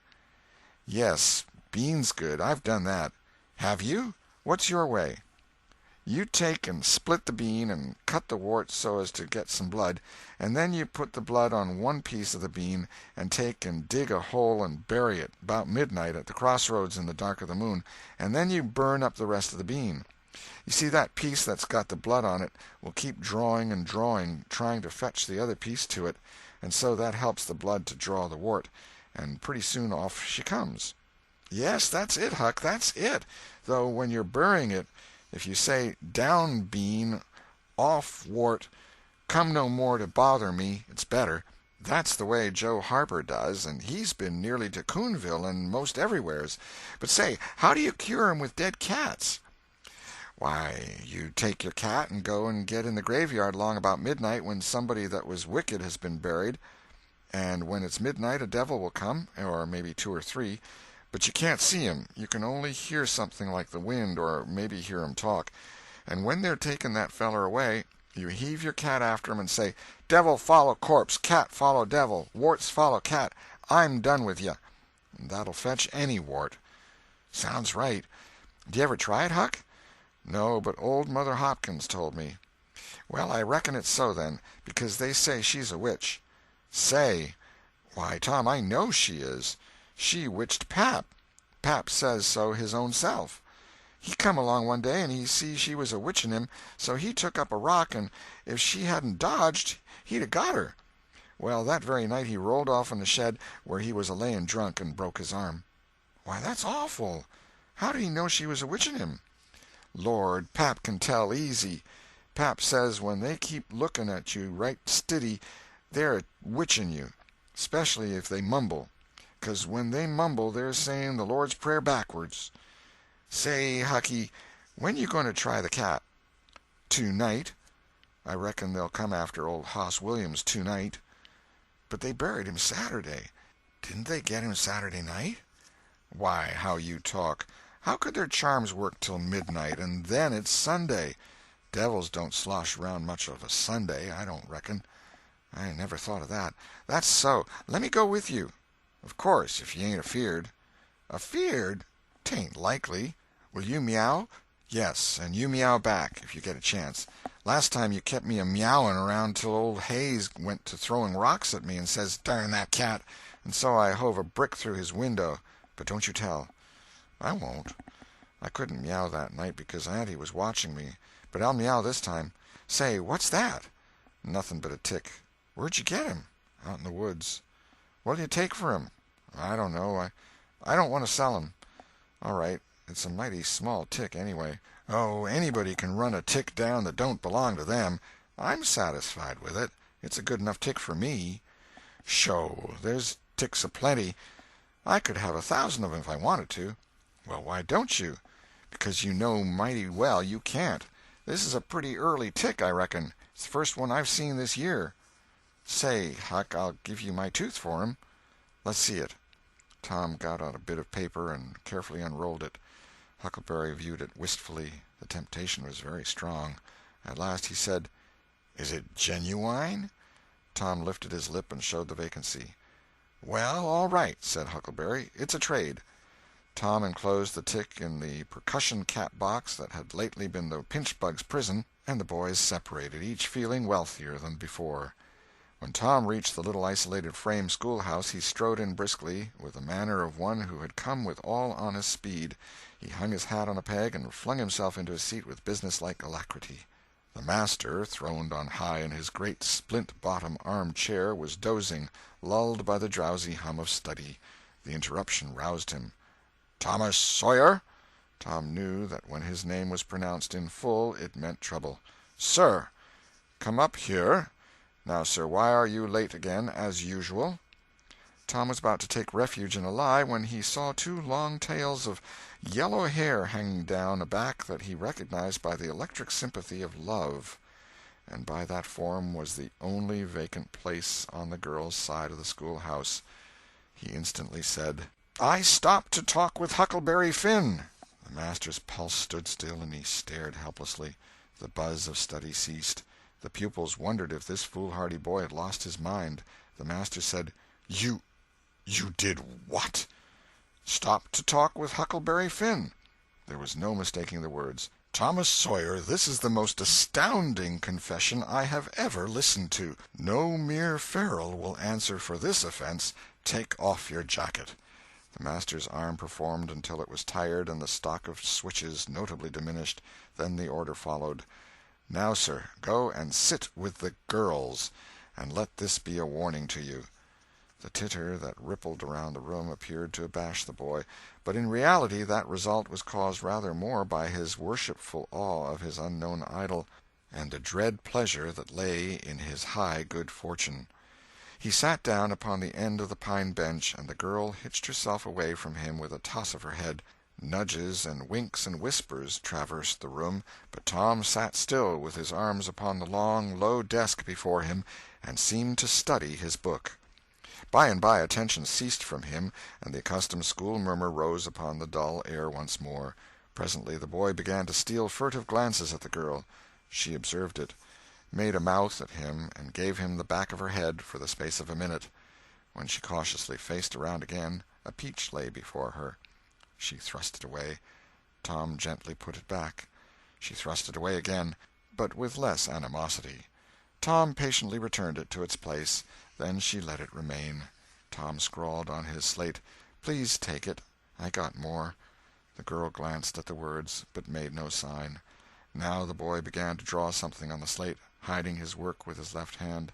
For a time the girl refused to notice, but her human curiosity presently began to manifest itself by hardly perceptible signs. The boy worked on, apparently unconscious. The girl made a sort of non-committal attempt to see it, but the boy did not betray that he was aware of it. At last she gave in, and hesitatingly whispered, "Let me see it." Tom uncovered a dismal caricature of a house with two gable ends to it and a corkscrew of smoke issuing from the chimney. Then the girl's interest began to fasten itself upon the work as she forgot everything else. When it was finished she gazed a moment, then whispered, "It's nice. Make a man." The artist erected a man in the front yard that resembled a derrick. He could have stepped over the house, but the girl was not hypercritical. She was satisfied with the monster, and whispered, "It's a beautiful man. Now make me coming along." Tom drew an hourglass with a full moon and straw limbs to it, and armed the spreading fingers with a portentous fan. The girl said, "It's ever so nice. I wish I could draw." "It's easy," whispered Tom. "I'll learn you." "Oh, will you? When?" "At noon. Do you go home to dinner?" "I'll stay if you will." "Good. That's a whack. What's your name?" "Becky Thatcher." "What's yours?" "Oh, I know. It's Thomas Sawyer." "That's the name they lick me by. I'm Tom when I'm good. You can call me Tom. Will you?" "Yes." Now Tom began to scrawl something on the slate, hiding the words from the girl, but she was not backward this time. She begged to see. Tom said, "Oh, it ain't anything." "Yes, it is." "No, it ain't. You don't want to see it." "Yes, I do. Indeed I do. Please let me." "You'll tell." "No, I won't. Deed and double deed I won't." "You won't tell anybody at all? Ever as long as you live?" "No, I won't ever tell anybody. Now let me." "Oh, you don't want to see." "Now that you treat me so, I will see." And she put her small hand upon his, and a little scuffle ensued. Tom pretending to resist in earnest, but letting his hand slip by degrees till these words were revealed: "I love you." "Oh, you bad thing!" And she hit his hand a smart rap, but reddened and looked pleased nevertheless. Just at this juncture the boy felt a slow, fateful grip closing on his ear, and a steady lifting impulse. In that vice he was borne across the house and deposited in his own seat, under a peppering fire of giggles from the whole school. Then the master stood over him during a few awful moments, and finally moved away to his throne without saying a word. But although Tom's ear tingled, his heart was jubilant. As the school quieted down, Tom made an honest effort to study, but the turmoil within him was too great. In turn he took his place in the reading class and made a botch of it, then in the geography class, and turned lakes into mountains, mountains into rivers, and rivers into continents, till chaos was come again. Then in the spelling class, and got turned down by a succession of mere baby words, till he brought up at the foot and yielded up the pewter medal which he had worn with ostentation for months. End of Chapter 6. Chapter 7. Tick-running and a Heartbreak. The harder Tom tried to fasten his mind on his book, the more his ideas wandered. So, at last, with a sigh and a yawn, he gave it up. It seemed to him that the noon recess would never come. The air was utterly dead. There was not a breath stirring. It was the sleepiest of sleepy days. The drowsing murmur of the 25 studying scholars soothed the soul like the spell that is in the murmur of bees. Away off in the flaming sunshine, Cardiff Hill lifted its soft green sides through a shimmering veil of heat, tinted with the purple of distance. A few birds floated on lazy wing high in the air. No other living thing was visible but some cows, and they were asleep. Tom's heart ached to be free, or else to have something of interest to do to pass the dreary time. His hand wandered into his pocket, and his face lit up with a glow of gratitude that was prayer, though he did not know it. Then, furtively, the percussion-cap box came out. He released the tick and put him on the long flat desk. The creature probably glowed with a gratitude that amounted to prayer, too, at this moment, but it was premature, for when he started thankfully to travel off, Tom turned him aside with a pin and made him take a new direction. Tom's bosom friend sat next him, suffering just as Tom had been, and now he was deeply and gratefully interested in this entertainment in an instant. This bosom friend was Joe Harper. The two boys were sworn friends all the week, and embattled enemies on Saturdays. Joe took a pin out of his lapel and began to assist in exercising the prisoner. The sport grew in interest momently. Soon Tom said that they were interfering with each other, and neither getting the fullest benefit of the tick. So he put Joe's slate on the desk and drew a line down the middle of it from top to bottom. "Now," said he, "as long as he is on your side, you can stir him up, and I'll let him alone. But if you let him get away and get on my side, you're to leave him alone as long as I can keep him from crossing over." "All right, go ahead. Start him up." The tick escaped from Tom presently and crossed the equator. Joe harassed him a while, and then he got away and crossed back again. This change of base occurred often. While one boy was worrying the tick with absorbing interest, the other would look on with interest as strong. The two heads bowed together over the slate, and the two souls dead to all things else. At last luck seemed to settle and abide with Joe. The tick tried this, that, and the other course, and got as excited and as anxious as the boys themselves, but time and again, just as he would have victory in his very grasp, so to speak, and Tom's fingers would be twitching to begin, Joe's pin would deftly head him off and keep possession. At last Tom could stand it no longer. The temptation was too strong, so he reached out and lent a hand with his pin. Joe was angry in a moment. Said he, "Tom, you let him alone." "I only just want to stir him up a little, Joe." "No, sir, it ain't fair. You just let him alone." "Blame it, I ain't going to stir him much." "Let him alone, I tell you." "Well, I won't." "You shall. He's on my side of the line." "Look here, Joe Harper, whose is that tick?" "I don't care whose tick he is. He's on my side of the line, and you shan't touch him." "Well, I'll just bet I will, though. He's my tick, and I'll do what I blame please with him, or die." A tremendous whack came down on Tom's shoulders, and its duplicate on Joe's, and for the space of 2 minutes the dust continued to fly from the two jackets and the whole school to enjoy it. The boys had been too absorbed to notice the hush that had stolen upon the school a while before, when the master came tiptoeing down the room and stood over them. He had contemplated a good part of the performance before he contributed his bit of variety to it. When school broke up at noon, Tom flew to Becky Thatcher and whispered in her ear, "Put on your bonnet and let on you're going home, and when you get to the corner, give the rest of 'em the slip, and turn down through the lane and come back. I'll go the other way, and come it over them the same way." So the one went off with one group of scholars, and the other with another. In a little while the two met at the bottom of the lane, and when they reached the school they had it all to themselves. Then they sat together with a slate before them, and Tom gave Becky the pencil and held her hand in his, guiding it, and so created another surprising house. When the interest in art began to wane, the two fell to talking. Tom was swimming in bliss. He said, "Do you love rats?" "No, I hate them." "Well, I do, too. Live ones. But I mean dead ones, to swing round your head with a string." "No, I don't care for rats much, anyway. What I like is chewing gum." "Oh, I should say so. I wish I had some now." "Do you? I've got some. I'll let you chew it a while, but you must give it back to me." That was agreeable, so they chewed it turn about, and dangled their legs against the bench in excess of contentment. "Was you ever at a circus?" said Tom. "Yes, and my pa's going to take me again sometime, if I'm good." "I've been to the circus 3 or 4 times, lots of times. Church ain't shucks to a circus. There's things going on at a circus all the time. I'm going to be a clown in a circus when I grow up." "Oh, are you? That will be nice. They're so lovely, all spotted up." "Yes, that's so. And they get slathers of money, most $1 a day, Ben Rogers says. Say, Becky, was you ever engaged?" "What's that?" "Why, engaged to be married." "No? Would you like to?" "I reckon so. I don't know. What is it like?" "Like? Why, it ain't like anything. You only just tell a boy you won't ever have anybody but him, ever, ever, ever, and then you kiss, and that's all. Anybody can do it." "Kiss? What do you kiss for?" "Why, that, you know, is to well, they always do that." "Everybody?"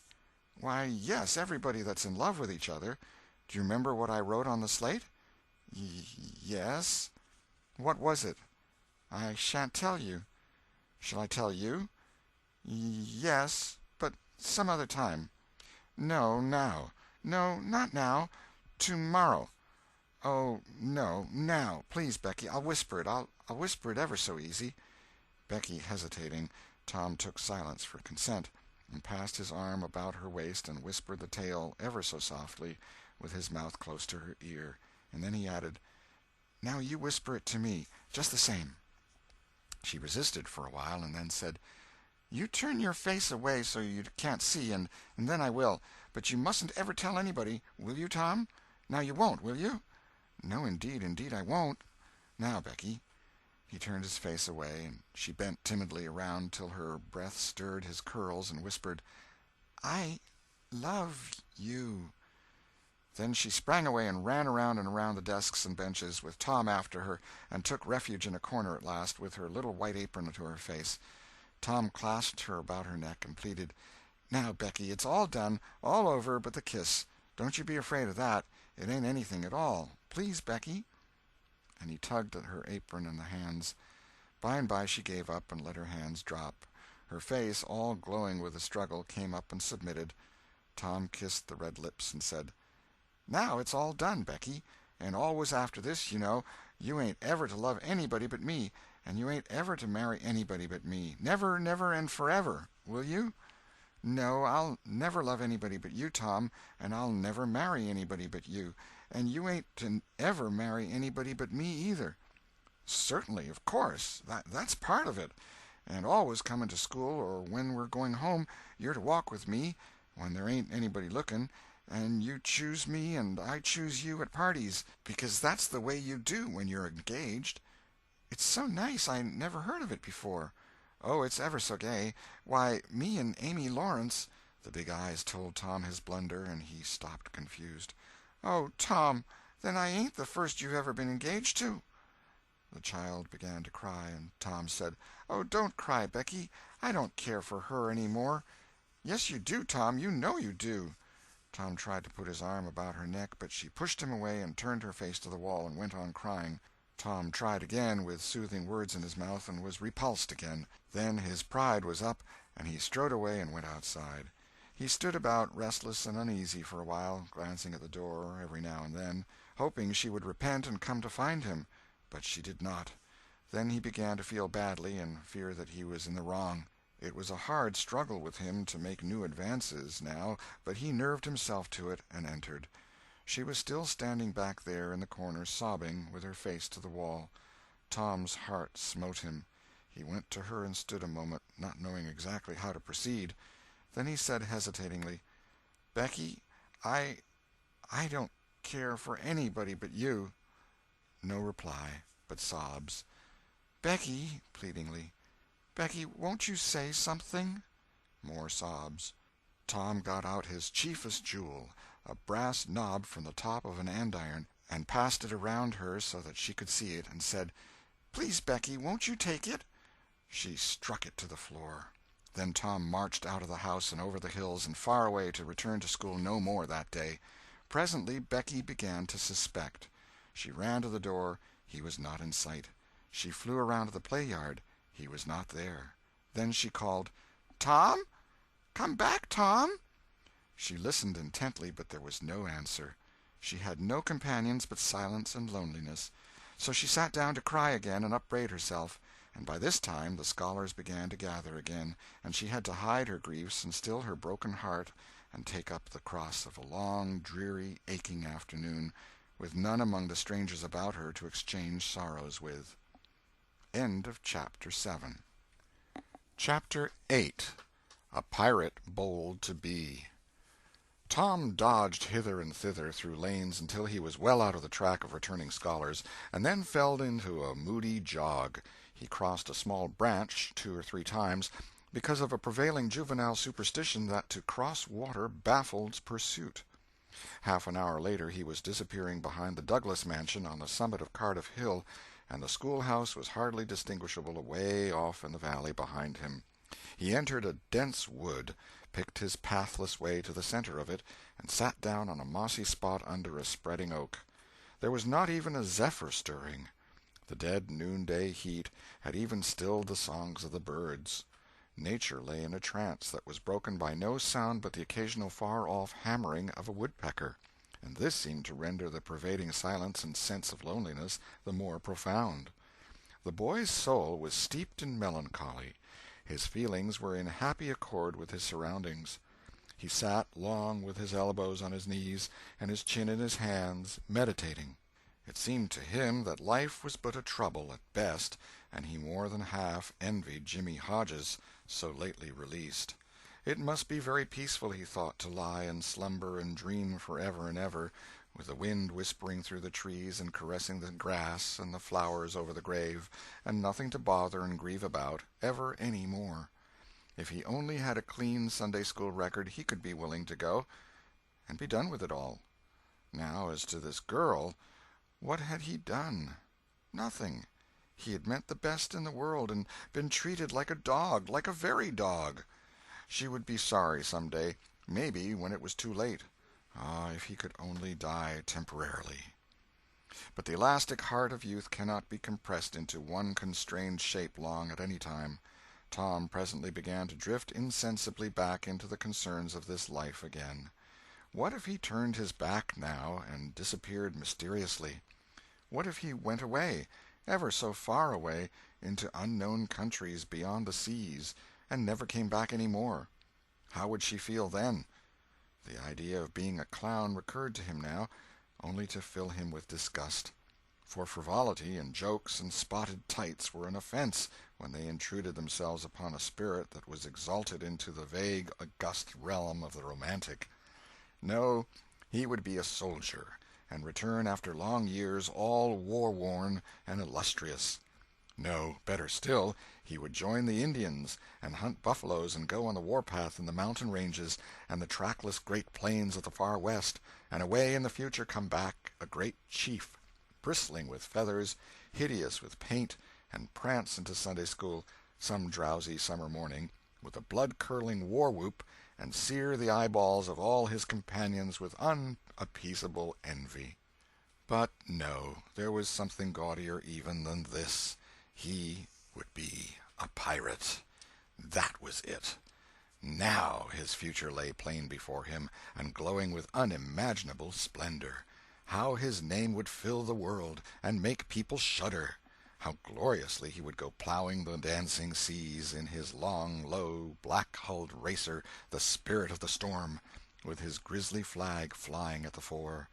And at the zenith of his fame, how he would suddenly appear at the old village and stalk into church, brown and weather-beaten, in his black velvet doublet and trunks, his great jack-boots, his crimson sash, his belt bristling with horse-pistols, his crime-rusted cutlass at his side, his slouch hat with waving plumes, his black flag unfurled, with a skull and crossbones on it, and hear, with swelling ecstasy, the whisperings, "It's Tom Sawyer the pirate, the Black Avenger of the Spanish Main!" Yes, it was settled. His career was determined. He would run away from home and enter upon it. He would start the very next morning. Therefore he must now begin to get ready. He would collect his resources together. He went to a rotten log near at hand and began to dig under one end of it with his barlow knife. He soon struck wood that sounded hollow. He put his hand there and uttered this incantation impressively: "What hasn't come here, come. What's here, stay here." Then he scraped away the dirt and exposed a pine shingle. He took it up and disclosed a shapely little treasure-house whose bottom and sides were of shingles. In it lay a marble. Tom's astonishment was boundless. He scratched his head with perplexed air and said, "Well, that beats anything."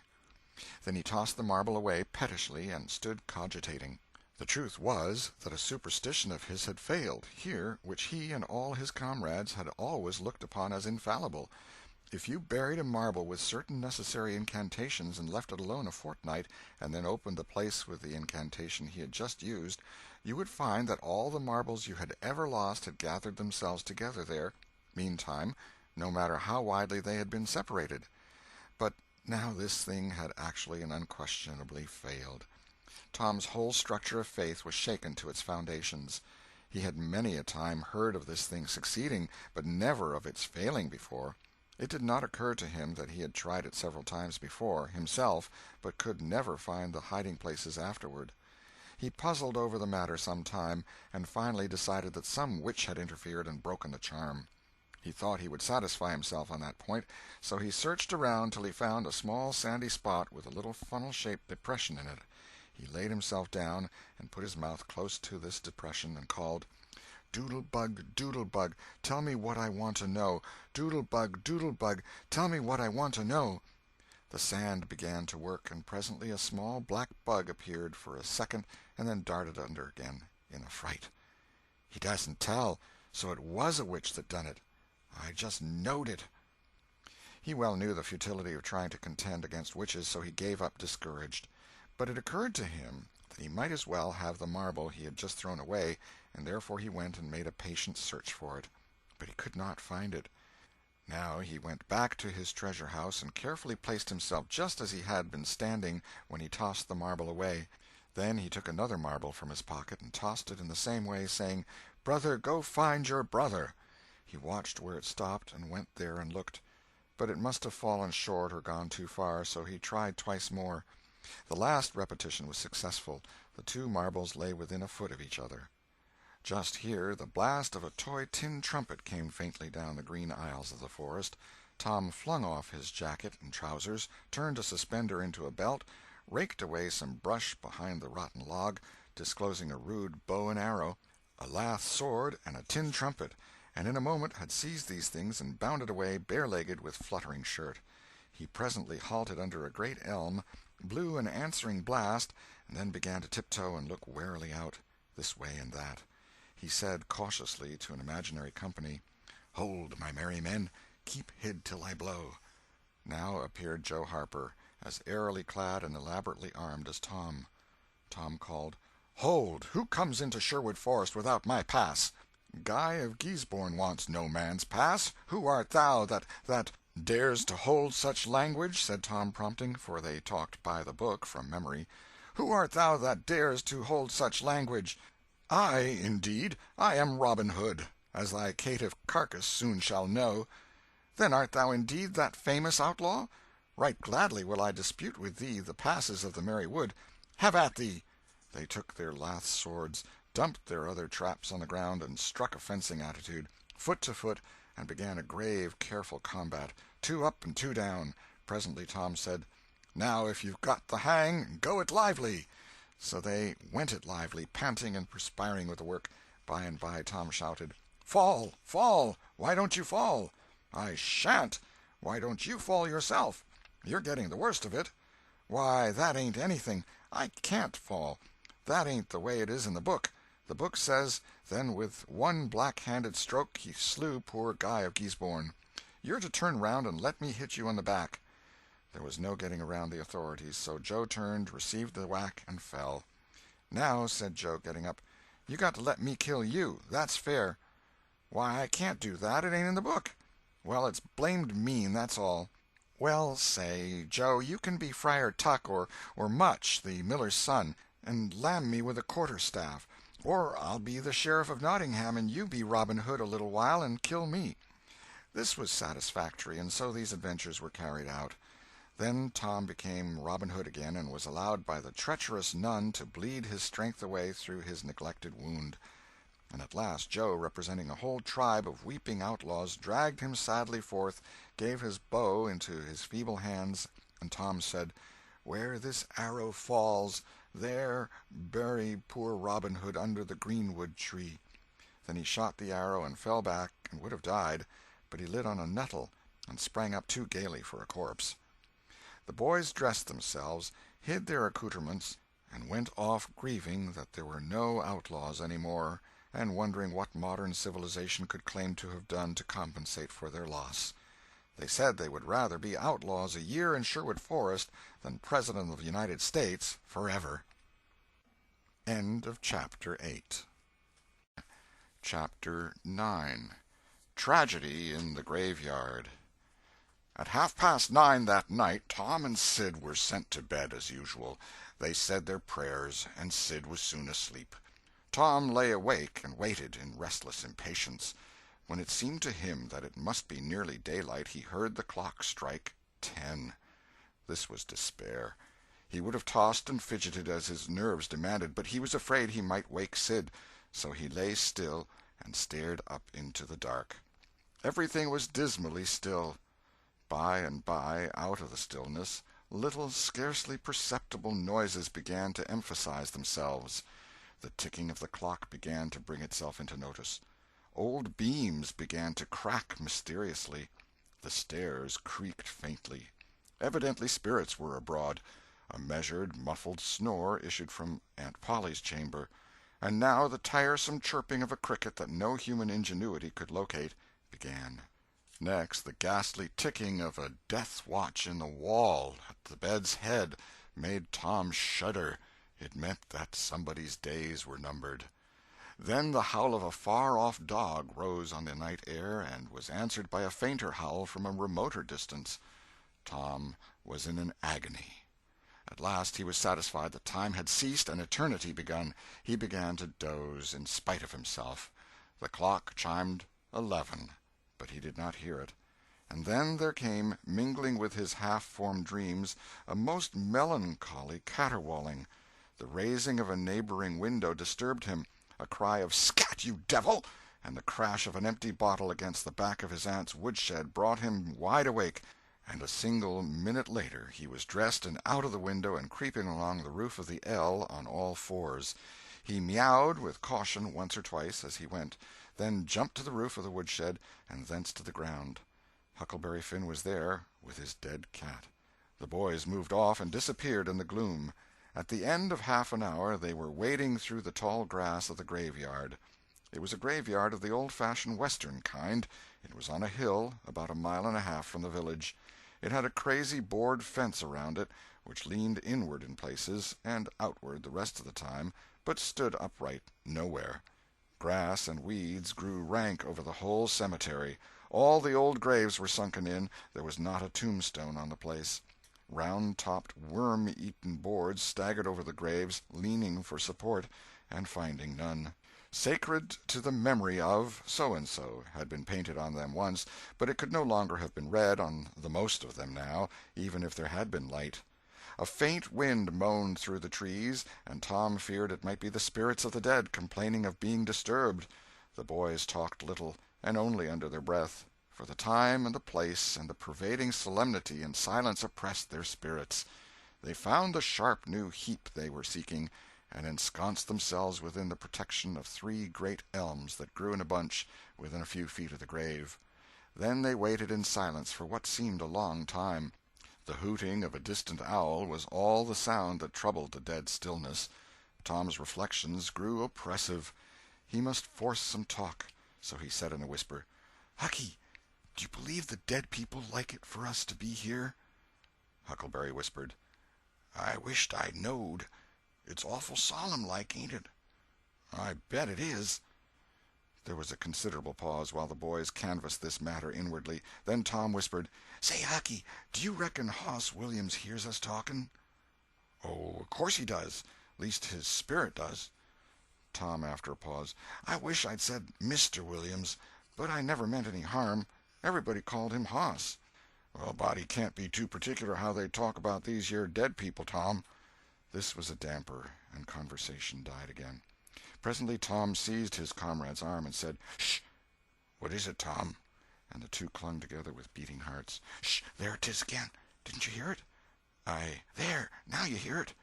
"Lord, Tom, they're coming. They're coming, sure. What'll we do?" "I don't know. Think they'll see us?" "Oh, Tom, they can see in the dark, same as cats. I wisht I hadn't come." "Oh, don't be feared. I don't believe they'll bother us. We ain't doing any harm. If we keep perfectly still, maybe they won't notice us at all." "I'll try to, Tom, but Lord, I'm all a shiver. Listen." The boys bent their heads together and scarcely breathed. A muffled sound of voices floated up from the far end of the graveyard. "Look! See, there!" whispered Tom. "What is it?" "It's devil fire. Oh, Tom, this is awful."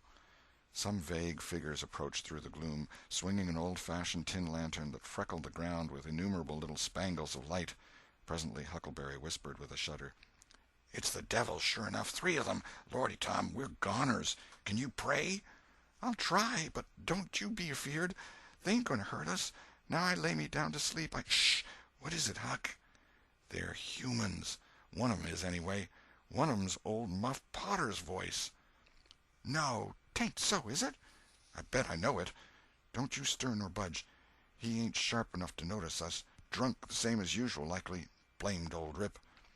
"All right, I'll keep still. Now they're stuck. Can't find it. Here they come again.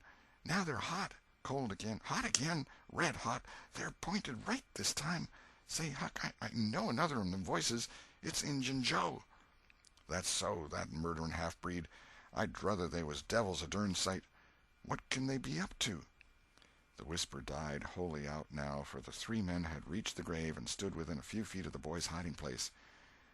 "Here 'tis," said the third voice, and the owner of it held up the lantern and revealed the face of young Dr. Robinson. Potter and Injun Joe were carrying a hand-barrow with a rope and a couple of shovels on it. They cast down their load and began to open the grave. The doctor put the lantern at the head of the grave and came and sat with his back against one of the elm trees. He was so close the boys could have touched him. "Hurry, men," he said in a low voice. "The moon might come out at any moment." They growled a response and went on digging. For some time there was no noise but the grating sound of the spades discharging their freight of mold and gravel. It was very monotonous. Finally a spade struck upon the coffin with a dull woody accent, and within another minute or two the men had hoisted it out of the ground. They pried off the lid with their shovels, got out the body, and dumped it rudely on the ground. The moon drifted from behind the clouds and exposed the pallid face. The barrow was got ready and the corpse placed on it, covered with a blanket, and bound to its place with a rope. Potter took out a large spring knife and cut off the dangling end of the rope, and then said, "Now the cussed thing's ready, Sawbones, and you'll just out with another 5, or here she stays." "That's the talk," said Injun Joe. "Look here, what does this mean?" said the doctor. "You required your pay in advance, and I've paid you." "Yes, and you've done more than that," said Injun Joe, approaching the doctor, who was now standing. "5 years ago you drove me away from your father's kitchen one night when I come to ask for something to eat, and you said I warn't there for any good, and when I swore I'd get even with you if it took 100 years, your father had me jailed for a vagrant. Did you think I'd forget? The Injun blood ain't in me for nothing. And now I've got you, and you got to settle, you know." He was threatening the doctor, with his fist in his face by this time. The doctor struck out suddenly and stretched the ruffian on the ground. Potter dropped his knife and exclaimed, "Here, now, don't you hit my pard!" And the next moment he was grappled with the doctor, and the two were struggling with might and main, trampling the grass and tearing the ground with their heels. Injun Joe sprang to his feet, his eyes flaming with passion, snatched up Potter's knife, and went creeping, cat-like and snooping, round and round about the combatants, seeking an opportunity. All at once the doctor flung himself free, seized the heavy headboard of William's grave, and felled Potter to the earth with it. And in the same instant the half-breed saw his chance and drove the knife to the hilt in the young man's breast. He reeled and fell partly upon Potter, flooding him with his blood, and in the same moment the clouds blotted out the dreadful spectacle, and the two frightened boys went speeding away in the dark. Presently, when the moon emerged again, Injun Joe was standing over the two forms, contemplating them. The doctor murmured inarticulately, gave a long gasp or two, and was still. The half-breed muttered, "That score is settled, damn you!" Then he robbed the body, after which he put the fatal knife in Potter's open right hand and sat down on the dismantled coffin. 3, 4, 5 minutes passed, and then Potter began to stir and moan. His hand closed upon the knife. He raised it, glanced at it, and let it fall with a shudder. Then he sat up, pushing the body from him, and gazed at it, and then around him, confusedly. His eyes met Joe's. "Lord, how is this, Joe?" he said. "It's a dirty business," said Joe, without moving. "What did you do it for?" I never done it." "Look here, that kind of talk won't wash." Potter trembled and grew white. "I thought I'd got sober. I'd no business to drink tonight, but it's in my head yet, worse'n when we started here. I'm all in a muddle, can't recollect anything of it hardly. Tell me, Joe, honest now, old feller, did I do it? Joe, I never meant to, 'pon my soul and honor, I never meant to, Joe. Tell me how it was, Joe. Oh, it's awful, and him so young and promising." "Why, you two was scuffling, and he fetched you one with the headboard, and you fell flat, and then up you come, all reeling and staggering like, and snatched the knife and jammed it into him, just as he fetched you another awful clip, and here you've laid, as dead as a wedge till now." "Oh, I didn't know what I was doing. I wish I may die this minute if I did. It was all on account of the whiskey, and the excitement, I reckon. I never used a weepon in my life before, Joe. I've fought, but never with weepons. They'll all say that. Joe, don't tell. Say you won't tell, Joe. That's a good feller. I always liked you, Joe, and stood up for you, too. Don't you remember? You won't tell, will you, Joe?" And the poor creature dropped on his knees before the stolid murderer and clasped his appealing hands. "No, you've always been fair and square with me, Muff Potter, and I won't go back on you. There, now, that's as fair as a man can say." "Oh, Joe, you're an angel. I'll bless you for this the longest day I live." And Potter began to cry. "Come, now, that's enough of that. This ain't any time for blubbering. You be off yonder way, and I'll go this. Move now, and don't leave any tracks behind you." Potter started on a trot that quickly increased to a run. The half-breed stood looking after him. He muttered, "If he's as much stunned with the lick and fuddled with the rum as he had the look of being, he won't think of the knife till he's gone so far he'll be afraid to come back after it to such a place by himself, chicken heart." 2 or 3 minutes later, the murdered man, the blanketed corpse, the lidless coffin, and the open grave were under no inspection but the moon's.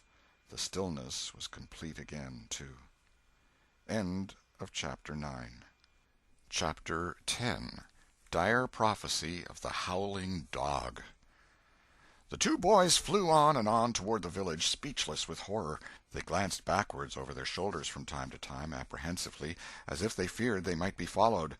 Every stump that started up in their path seemed a man and an enemy, and made them catch their breath. And as they sped by some outlying cottages that lay near the village, the barking of the aroused watch-dogs seemed to give wings to their feet. If we can only get to the old tannery before we break down," whispered Tom in short catches between breaths. "I can't stand it much longer." Huckleberry's hard pantings were his only reply, and the boys fixed their eyes on the goal of their hopes and bent to their work to win it. They gained steadily on it, and at last, breast to breast, they burst through the open door and fell grateful and exhausted in the sheltering shadows beyond. By and by their pulses slowed down, and Tom whispered, "Huckleberry, what do you reckon'll come of this?" "If Dr. Robinson dies, I reckon hanging'll come of it." "Do you, though?" "Why, I know it, Tom." Tom thought a while, then he said, "Who'll tell? We?" "What are you talking about? Suppose something happened and Injun Joe didn't hang. Why, he'd kill us some time or other, just as dead sure as we're laying here." "That's just what I was thinking to myself, Huck." "If anybody tells, let Muff Potter do it, if he's fool enough. He's generally drunk enough." Tom said nothing, went on thinking. Presently he whispered, "Huck, Muff Potter don't know it. How can he tell?" "What's the reason he don't know it?" "Because he just got that whack when Injun Joe done it. Do you reckon he could see anything? Do you reckon he knowed anything?" "By hokey, that's so, Tom." "And besides, look here, maybe that whack done for him." "No, 'tain't likely, Tom. He had liquor in him, I could see that, and besides, he always has. Well, when pap's full, you might take and belt him over the head with a church and you couldn't faze him. He says so his own self. So it's the same with Muff Potter, of course. But if a man was dead sober, I reckon maybe that whack might fetch him. I don't know." After another reflective silence, Tom said, "Hucky, you sure you can keep mum?" "Tom, we got to keep mum. You know that. That Injun devil wouldn't make any more of drowning us than a couple of cats, if we was to squeak about this and they didn't hang him. Now, looky here, Tom, let's take and swear to one another. That's what we got to do. Swear to keep mum." "I'm agreed. It's the best thing. Would you just hold hands and swear that we—" "Oh, no, that wouldn't do for this. That's good enough for little rubbishy common things, especially with gals, 'cause they go back on you anyway, and blab if they get in a huff. But there oughter be writing about a big thing like this, and blood." Tom's whole being applauded this idea. It was deep and dark and awful. The hour, the circumstances, the surroundings were in keeping with it. He picked up a clean pine shingle that lay in the moonlight, took a little fragment of red keel out of his pocket, got the moon on his work, and painfully scrawled these lines, emphasizing each slow downstroke by clamping his tongue between his teeth and letting up the pressure on the upstrokes. See next page. Huckleberry was filled with admiration of Tom's facility in writing and the sublimity of his language. He at once took a pin from his lapel and was going to prick his flesh, but Tom said, "Hold on, don't do that. A pin's brass. It might have verdigrease on it." "What's verdigrease?" "It's pison. That's what it is. You just swaller some of it once, you'll see." So Tom unwound a thread from one of his needles, and each boy pricked the ball of his thumb and squeezed out a drop of blood. "Huck Finn and Tom Sawyer swears they will keep mum about this, and they wish they may drop down dead in their tracks if they ever tell, and rot." In time, after many squeezes, Tom managed to sign his initials, using the ball of his little finger for a pen. Then he showed Huckleberry how to make an H and an F, and the oath was complete. They buried the shingle close to the wall, with some dismal ceremonies and incantations, and the fetters that bound their tongues were considered to be locked and the key thrown away. A figure crept stealthily through a break in the other end of the ruined building now, but they did not notice it. "Tom," whispered Huckleberry, "does this keep us from ever telling, always?" "Of course it does. It don't make any difference what happens. We got to keep mum. We'd drop down dead. Don't you know that?" "Yes, I reckon that's so." They continued to whisper for some little time. Presently a dog set up a long, lugubrious howl just outside, within 10 feet of them. The boys clasped each other suddenly in an agony of fright. "Which of us does he mean?" gasped Huckleberry. "I don't know. Peep through the crack, quick." "No, you, Tom." I can't do it, Huck. Please, Tom, there 'tis again." "Oh, Lordy, I'm thankful," whispered Tom. "I know his voice. It's Bull Harbison."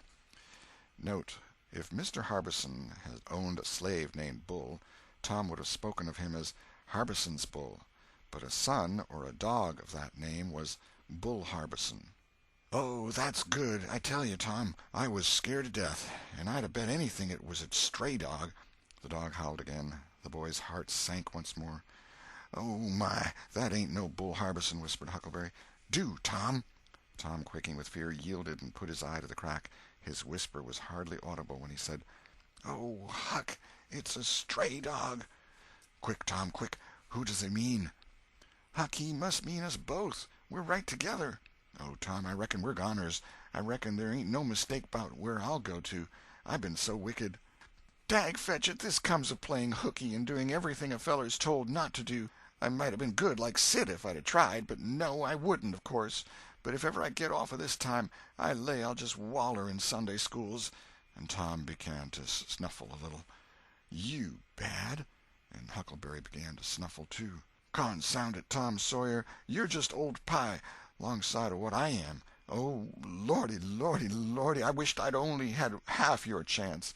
Tom choked off and whispered, "Look, Hucky, look! He's got his back to us." Hucky looked with joy in his heart. "Well, he has, by jingoes! Did he before?" "Yes, he did, but like a fool, I never thought. Oh, this is bully, you know. Now who can he mean?" The howling stopped, and Tom pricked up his ears. "Sh! What's that?" he whispered. "Sounds like hogs grunting. No, it's somebody snoring, Tom." "That is it. Whereabouts is it, Huck?" "I believe it's down at t'other end. Sounds so, anyway. Pap used to sleep there sometimes, 'long with the hogs, but laws bless you, he just lifts things when he snores. Besides, I reckon he ain't ever coming back to this town any more." The spirit of adventure rose in the boys' souls once more. "Hucky, do you dast to go if I lead?" "I don't like to much. Tom, s'pose it's Injun Joe." Tom quailed. But presently the temptation rose up strong again, and the boys agreed to try, with the understanding that they would take to their heels if the snoring stopped.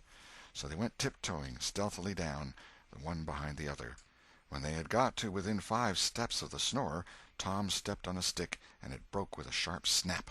The man moaned, writhed a little, and his face came into the moonlight. It was Muff Potter. The boys' hearts had stood still, and their hopes too, when the man moved, but their fears passed away now. They tiptoed out, through the broken weather-boarding, and stopped at a little distance to exchange a parting word. That long, lugubrious howl rose on the night air again. They turned and saw the strange dog standing within a few feet of where Potter was lying, and facing Potter, with his nose pointing heavenward. "Oh, Jiminy, it's him!" exclaimed both boys in a breath. "Say, Tom, they say a stray dog come howling round Johnny Miller's house 'bout midnight as much as 2 weeks ago, and a whippoorwill come in and lit on a banisters and sung, the very same evening, and there ain't anybody dead there yet." "Well, I know that, and s'pose there ain't. Didn't Gracie Miller fall in the kitchen fire and burn herself terrible the very next Saturday?" "Yes, but she ain't dead, and what's more, she's getting better, too." "All right, well, you wait and see. She's a goner just as dead sure as Muff Potter's a goner. That's what the niggers say, and they know all about these kind of things, Huck." Then they separated, cogitating. When Tom crept in at his bedroom window, the night was almost spent. He undressed with excessive caution, and fell asleep congratulating himself that nobody knew of his escapade. He was not aware that the gently snoring Sid was awake, and had been so for an hour. When Tom awoke, Sid was dressed and gone. There was a late look in the light, a late sense in the atmosphere. He was startled. Why had he not been called? Persecuted till he was up, as usual. The thought filled him with bodings. Within 5 minutes he was dressed and downstairs, feeling sore and drowsy. The family were still at table, but they had finished breakfast. There was no voice of rebuke, but there were averted eyes. There was a silence and an air of solemnity that struck a chill to the culprit's heart. He sat down and tried to seem gay, but it was uphill work. It roused no smile, no response, and he lapsed into silence and let his heart sink down to the depths. After breakfast his aunt took him aside, and Tom was almost brightened in the hope that he was going to be flogged, but it was not so. His aunt wept over him and asked him how he could go and break her old heart so, and finally told him to go on and ruin himself and bring her gray hairs with sorrow to the grave, for it was no use for her to try any more. This was worse than 1,000 whippings, and Tom's heart was sorer now than his body. He cried, he pleaded for forgiveness, promised to reform over and over again, and then received his dismissal, feeling that he had won but an imperfect forgiveness and established but a feeble confidence. He left the presence too miserable to even feel revengeful toward Sid, and so the latter's prompt retreat through the back gateway was unnecessary. He moped to school, gloomy and sad, and took his flogging, along with Joe Harper, for playing hooky the day before, with the air of one whose heart was busy with heavier woes and wholly dead to trifles.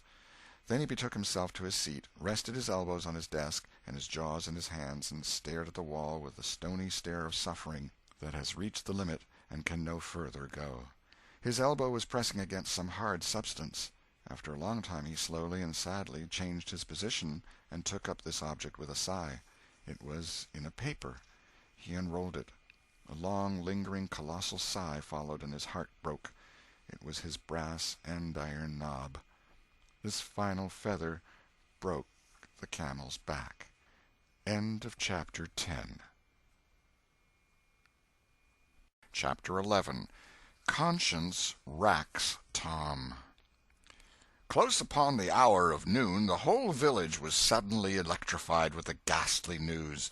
No need of the as yet undreamed-of telegraph. The tale flew from man to man, from group to group, from house to house, with little less than telegraphic speed. Of course the schoolmaster gave holiday for that afternoon. The town would have thought strangely of him if he had not.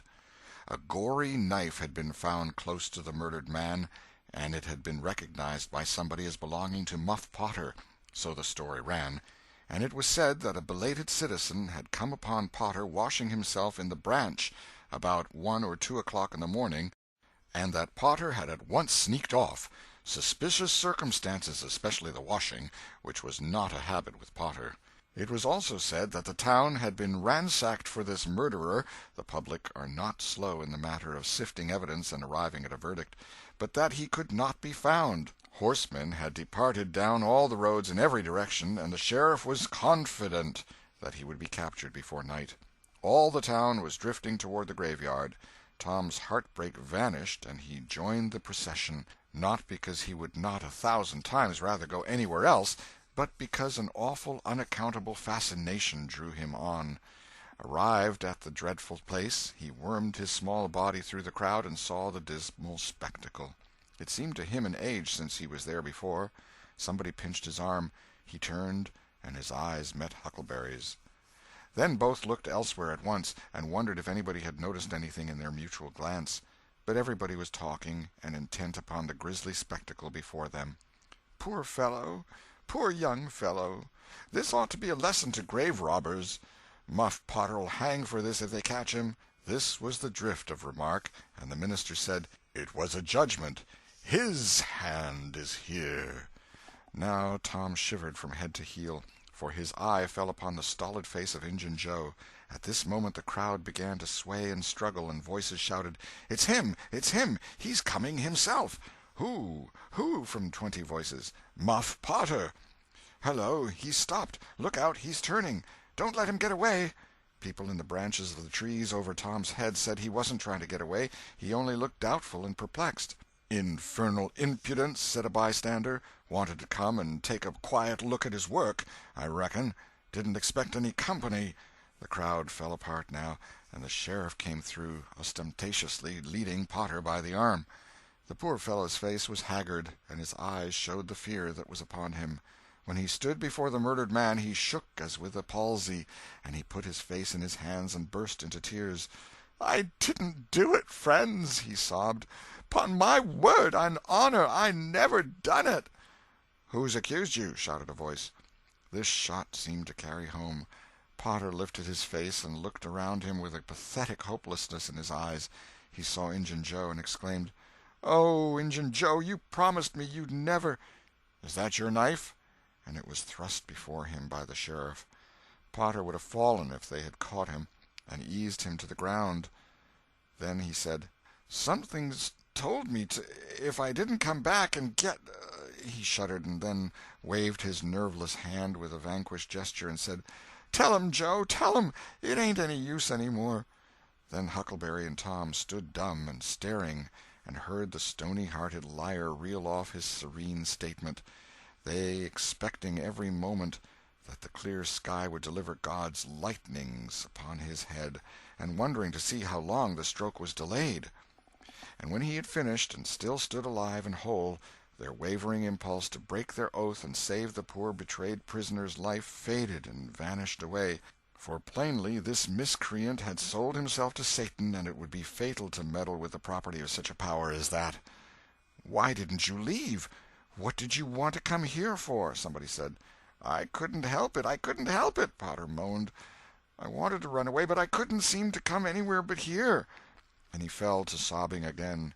Injun Joe repeated his statement just as calmly a few minutes afterwards on the inquest, under oath, and the boys, seeing that the lightnings were still withheld, were confirmed in their belief that Joe had sold himself to the devil. He was now become to them the most balefully interesting object they had ever looked upon, and they could not take their fascinated eyes from his face. They inwardly resolved to watch him, nights, when opportunity should offer, in the hope of getting a glimpse of his dread master. Injun Joe helped to raise the body of the murdered man and put it in a wagon for removal, and it was whispered through the shuddering crowd that the wound bled a little. The boys thought that this happy circumstance would turn suspicion in the right direction, but they were disappointed, for more than one villager remarked, "It was within 3 feet of Muff Potter when it done it." Tom's fearful secret and gnawing conscience disturbed his sleep for as much as a week after this, and at breakfast one morning Sid said, "Tom, you pitch around and talk in your sleep so much that you keep me awake half the time." Tom blanched and dropped his eyes. "It's a bad sign," said Aunt Polly gravely. "What you got on your mind, Tom?" "Nothing. Nothing to know of."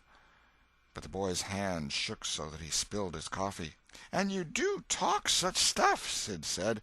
"Last night you said, 'It's blood, it's blood, that's what it is.' You said that over and over, and you said, 'Don't torment me so, I'll tell.' Tell what? What is it you'll tell?" Everything was swimming before Tom. There's no telling what might have happened now, but luckily the concern passed out of Aunt Polly's face, and she came to Tom's relief without knowing it. She said, "Sho, it's that dreadful murder. I dream about it most every night myself. Sometimes I dream it's me that done it." Mary said she had been affected much the same way. Sid seemed satisfied. Tom got out of the presence as quick as he plausibly could, and after that he complained of a toothache for a week, and tied up his jaws every night. He never knew that Sid lay nightly watching, and frequently slipped the bandage free and then leaned on his elbow, listening a good while at a time, and afterward slipped the bandage back to its place again. Tom's distress of mind wore off gradually, and the toothache grew irksome and was discarded. If Sid really managed to make anything out of Tom's disjointed mutterings, he kept it to himself. It seemed to Tom that his schoolmates never would get done holding inquests on dead cats, and thus keeping his trouble present to his mind. Sid noticed that Tom never was coroner at one of these inquiries, though it had been his habit to take the lead in all new enterprises. He noticed, too, that Tom never acted as a witness, and that was strange, and Sid did not overlook the fact that Tom even showed a marked aversion to these inquests, and always avoided them when he could. Sid marveled, but said nothing. However, even inquests went out of vogue at last, and ceased to torture Tom's conscience. Every day or two, during this time of sorrow, Tom watched his opportunity, and went to the little grated jail window and smuggled such small comforts through to the "murderer" as he could get hold of. The jail was a trifling little brick den that stood in a marsh at the edge of the village, and no guards were afforded for it. Indeed, it was seldom occupied. These offerings greatly helped to ease Tom's conscience. The villagers had a strong desire to tar and feather Injun Joe and ride him on a rail for body-snatching, but so formidable was his character that nobody could be found who was willing to take the lead in the matter, so it was dropped. He had been careful to begin both of his inquest statements with the fight, without confessing the grave robbery that preceded it. Therefore it was deemed wisest not to try the case in the courts at present. End of Chapter 11. Chapter 12.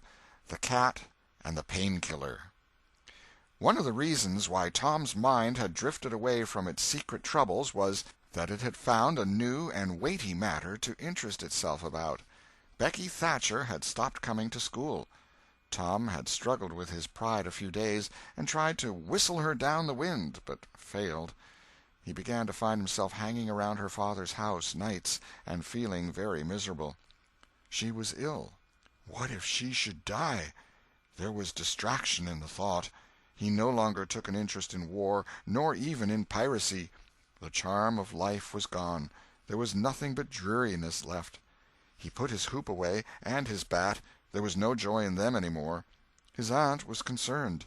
She began to try all manner of remedies on him. She was one of those people who are infatuated with patent medicines and all new-fangled methods of producing health or mending it. She was an inveterate experimenter in these things. When something fresh in this line came out, she was in a fever, right away, to try it. Not on herself, for she was never ailing, but on anybody else that came handy. She was a subscriber for all the health periodicals and phenomenological frauds, and the solemn ignorance they were inflated with was breath to her nostrils. All the rot they contained about ventilation, and how to go to bed, and how to get up, and what to eat, and what to drink, and how much exercise to take, and what frame of mind to keep one's self in, and what sort of clothing to wear, was all gospel to her, and she never observed that her health journals of the current month customarily upset everything they had recommended the month before. She was as simple-hearted and honest as the day was long, and so she was an easy victim. She gathered together her quack periodicals and her quack medicines, and thus, armed with death, went about on her pale horse, metaphorically speaking, with the hell following after. But she never suspected that she was not an angel of healing and the balm of Gilead in disguise to the suffering neighbors. The water treatment was new, now, and Tom's low condition was a windfall to her. She had him out at daylight every morning, stood him up in the woodshed, and drowned him with a deluge of cold water. Then she scrubbed him down with a towel like a file, and so brought him to. Then she rolled him up in a wet sheet and put him away under blankets till she sweated his soul clean, and the yellow stains of it came through his pores, as Tom said. Yet, notwithstanding all this, the boy grew more and more melancholy and pale and dejected. She added hot baths, sitz baths, shower baths, and plunges. The boy remained as dismal as a hearse. She began to assist the water with a slim oatmeal diet and blister plasters. She calculated his capacity as she would a jug's, and filled him up every day with quack cure-alls. Tom had become indifferent to persecution by this time. This phase filled the old lady's heart with consternation. This indifference must be broken up at any cost. Now she heard of pain-killer for the first time. She ordered a lot at once. She tasted it and was filled with gratitude. It was simply fire in a liquid form. She dropped the water treatment and everything else, and pinned her faith to pain-killer. She gave Tom a teaspoonful and watched with the deepest anxiety for the result. Her troubles were instantly at rest, her soul at peace again, for the indifference was broken up. The boy could not have shown a wilder, heartier interest if she had built a fire under him. Tom felt that it was time to wake up. This sort of life might be romantic enough in his blighted condition, but it was getting to have too little sentiment and too much distracting variety about it. So he thought over various plans for relief, and finally hit upon that of professing to be fond of pain-killer. He asked for it so often that he became a nuisance, and his aunt ended by telling him to help himself and quit bothering her. If it had been Sid, she would have had no misgivings to alloy her delight, but since it was Tom, she watched the bottle clandestinely. She found that the medicine did really diminish, but it did not occur to her that the boy was mending the health of a crack in the sitting-room floor with it. One day Tom was in the act of dosing the crack when his aunt's yellow cat came along, purring, eyeing the teaspoon avariciously, and begging for a taste. Tom said, "Don't ask for it unless you want it, Peter." But Peter signified that he did want it. "You better make sure." Peter was sure. "Now you've asked for it, and I'll give it to you, because there ain't anything mean about me, but if you find you don't like it, you mustn't blame anybody but your own self." Peter was agreeable, So Tom pried his mouth open and poured down the painkiller. Peter sprang a couple of yards in the air and then delivered a war-whoop and set off round and round the room, banging against furniture, upsetting flower-pots, and making general havoc. Next he rose on his hind feet and pranced around in a frenzy of enjoyment, with his head over his shoulder and his voice proclaiming his unappeasable happiness. Then he went tearing around the house again, spreading chaos and destruction in his path. Aunt Polly entered in time to see him throw a few double somersets, deliver a final mighty hurrah, and sail through the open window, carrying the rest of the flower-pots with him. The old lady stood petrified with astonishment, peering over her glasses. Tom lay on the floor, expiring with laughter. "Tom, what on earth ails that cat?" "I don't know, Aunt," gasped the boy. "Why, I never seen anything like it. What did make him act so?" "'Deed I don't know, Aunt Polly. Cats always act so when they're having a good time." "They do they?" There was something in the tone that made Tom apprehensive. "Yes'm. That is, I believe they do." "You do?" "Yes'm." The old lady was bending down, Tom watching, with interest emphasized by anxiety. Too late he divined her drift.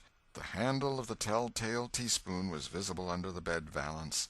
Aunt Polly took it, held it up. Tom winced and dropped his eyes. Aunt Polly raised him by the usual handle, his ear, and cracked his head soundly with her thimble. "Now, sir, what did you want to treat that poor dumb beast so for?" "I done it out of pity for him, because he hadn't any aunt." "Hadn't any aunt, you numbskull! What has that got to do with it?" "Heaps. Because if he'd 'a' had one, she'd 'a' burnt him out herself. She'd 'a' roasted his bowels out of him 'thout any more feeling than if he was a human." Aunt Polly felt a sudden pang of remorse. This was putting the thing in a new light. What was cruelty to a cat might be cruelty to a boy, too. She began to soften. She felt sorry. Her eyes watered a little, and she put her hand on Tom's head and said gently, "I was meaning for the best, Tom, and, Tom, it did do you good." Tom looked up in her face with just a perceptible twinkle peeping through his gravity. "I know you was meaning for the best, Auntie, and so was I with Peter. It done him good, too. I never seen him get around so since—" "Oh, go 'long with you, Tom, before you aggravate me again. And you try and see if you can't be a good boy for once, and you needn't take any more medicine." Tom reached school ahead of time.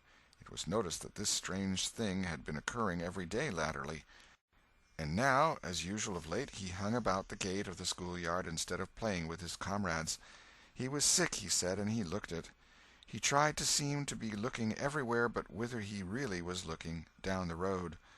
Presently Jeff Thatcher hove in sight, and Tom's face lighted. He gazed a moment and then turned sorrowfully away. When Jeff arrived, Tom accosted him and led up warily to opportunities for remark about Becky, but the giddy lad never could see the bait. Tom watched and watched, hoping whenever a frisking frock came in sight, and hating the owner of it as soon as he saw she was not the right one. At last frocks ceased to appear, and he dropped hopelessly into the dumps. He entered the empty schoolhouse and sat down to suffer. Then one more frock passed in at the gate, and Tom's heart gave a great bound. The next instant he was out, and going on like an Indian, yelling and laughing and chasing boys, jumping over the fence at risk of life and limb, throwing handsprings, standing on his head, doing all the heroic things he could conceive of, and keeping a furtive eye out all the while to see if Becky Thatcher was noticing. But she seemed to be unconscious of it all. She never looked.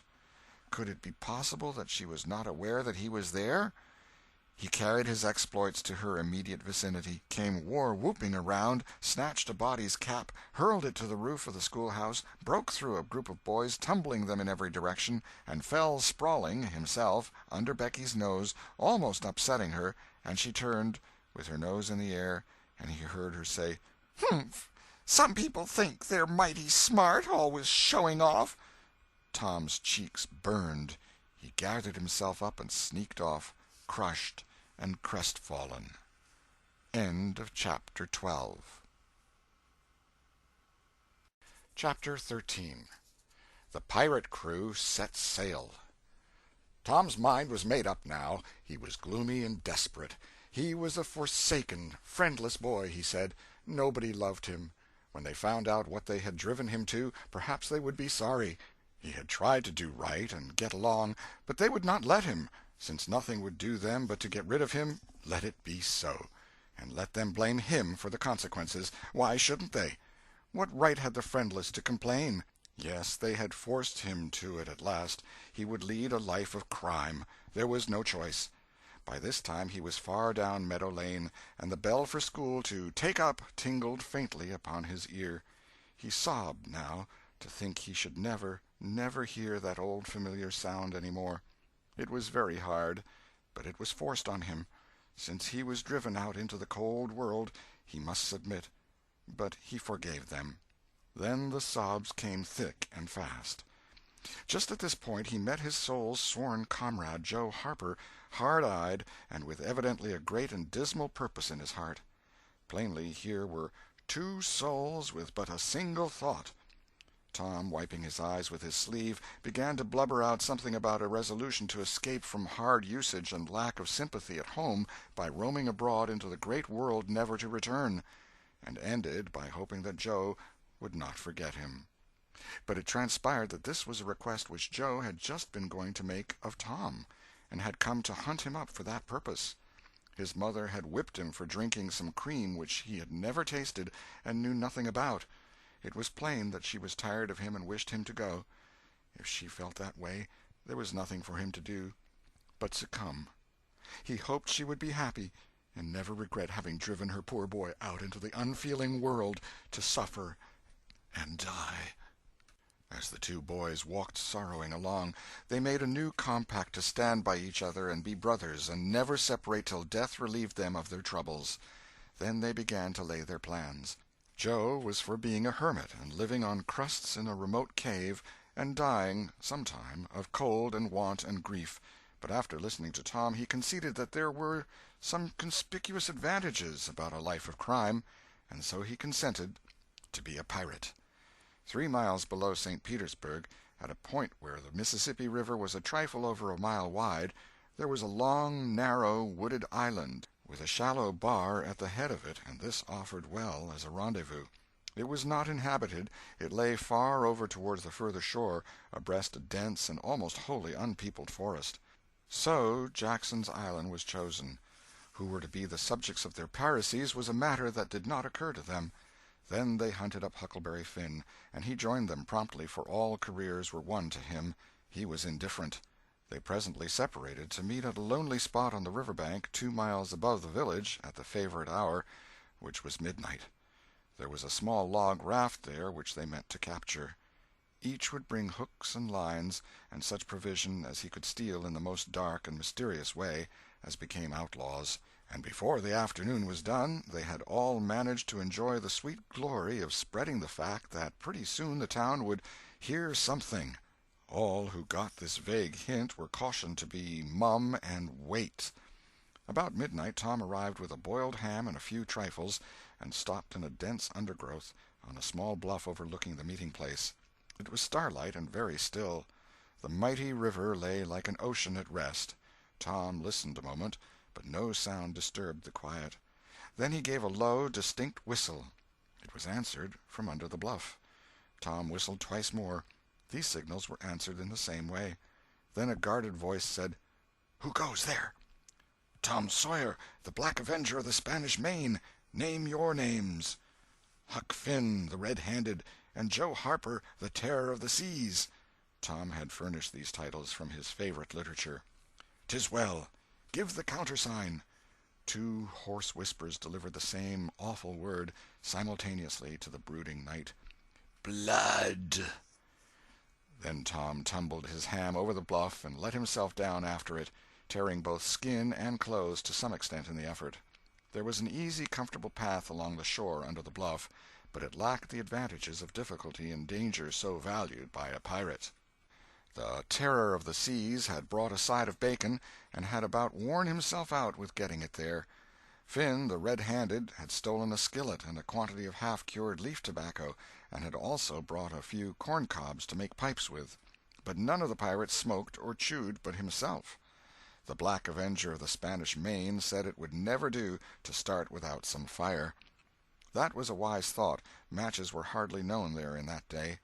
They saw a fire smoldering upon a great raft 100 yards above, and they went stealthily thither and helped themselves to a chunk.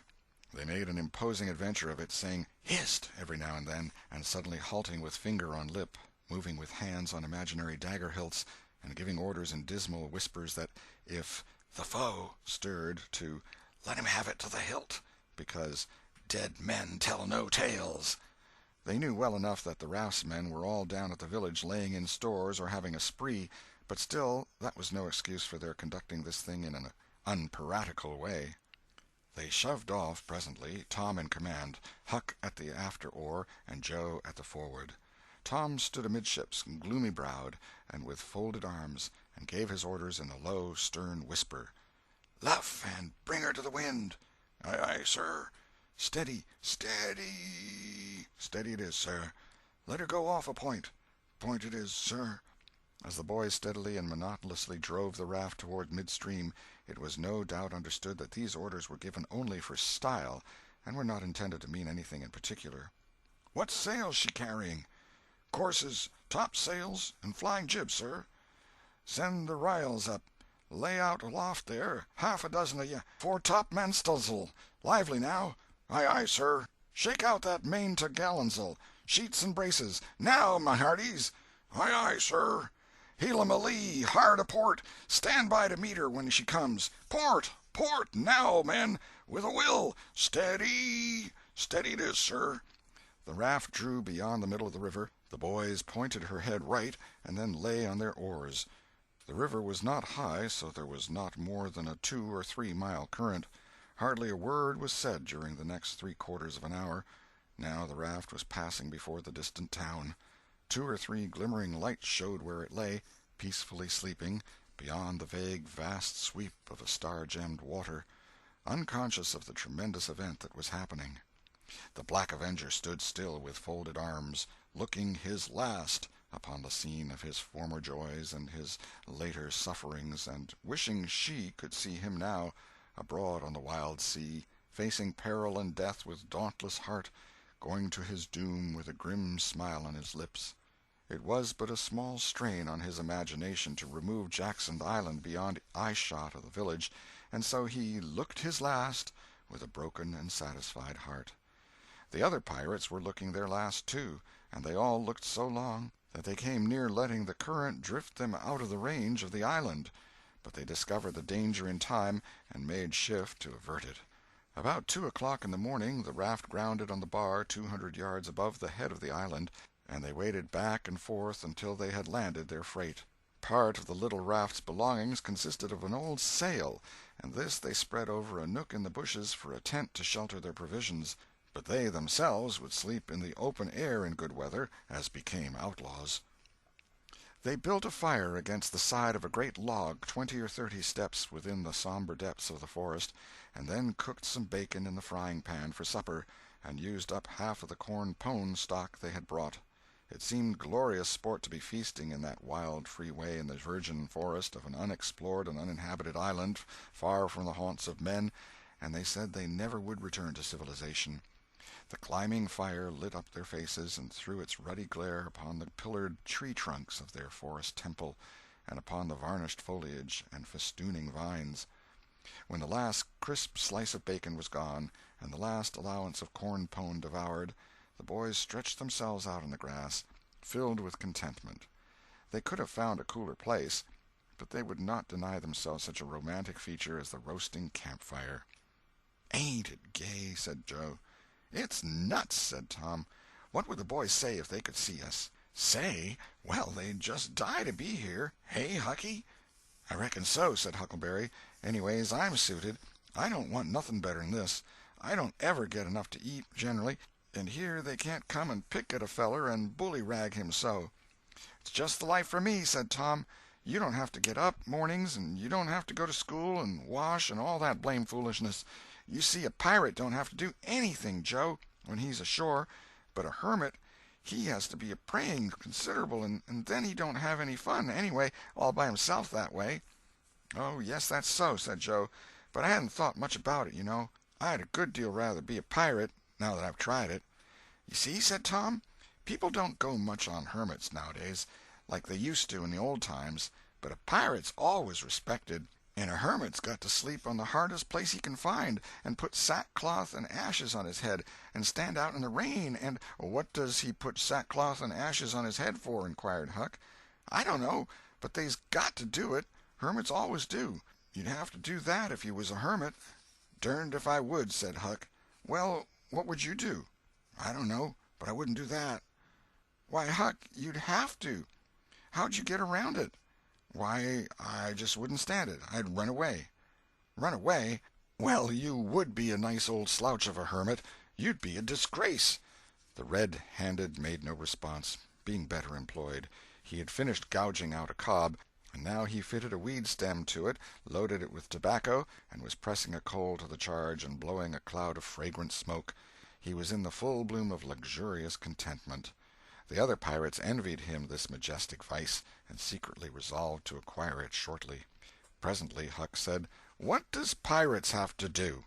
Tom said, "Oh, they have just a bully time. Take ships and burn them, and get the money and bury it in awful places in their island where there's ghosts and things to watch it, and kill everybody in the ships, and make 'em walk a plank." "And they carry the women to the island," said Joe. "They don't kill the women." "No," assented Tom, "they don't kill the women. They're too noble, and the women's always beautiful, too." "And don't they wear the bulliest clothes? Oh, no, all gold and silver and diamonds," said Joe, with enthusiasm. "Who?" said Huck. "Why, the pirates." Huck scanned his own clothing forlornly. "I reckon I ain't dressed fitting for a pirate," said he, with a regretful pathos in his voice, "but I ain't got none but these." But the other boys told him the fine clothes would come fast enough after they should have begun their adventures. They made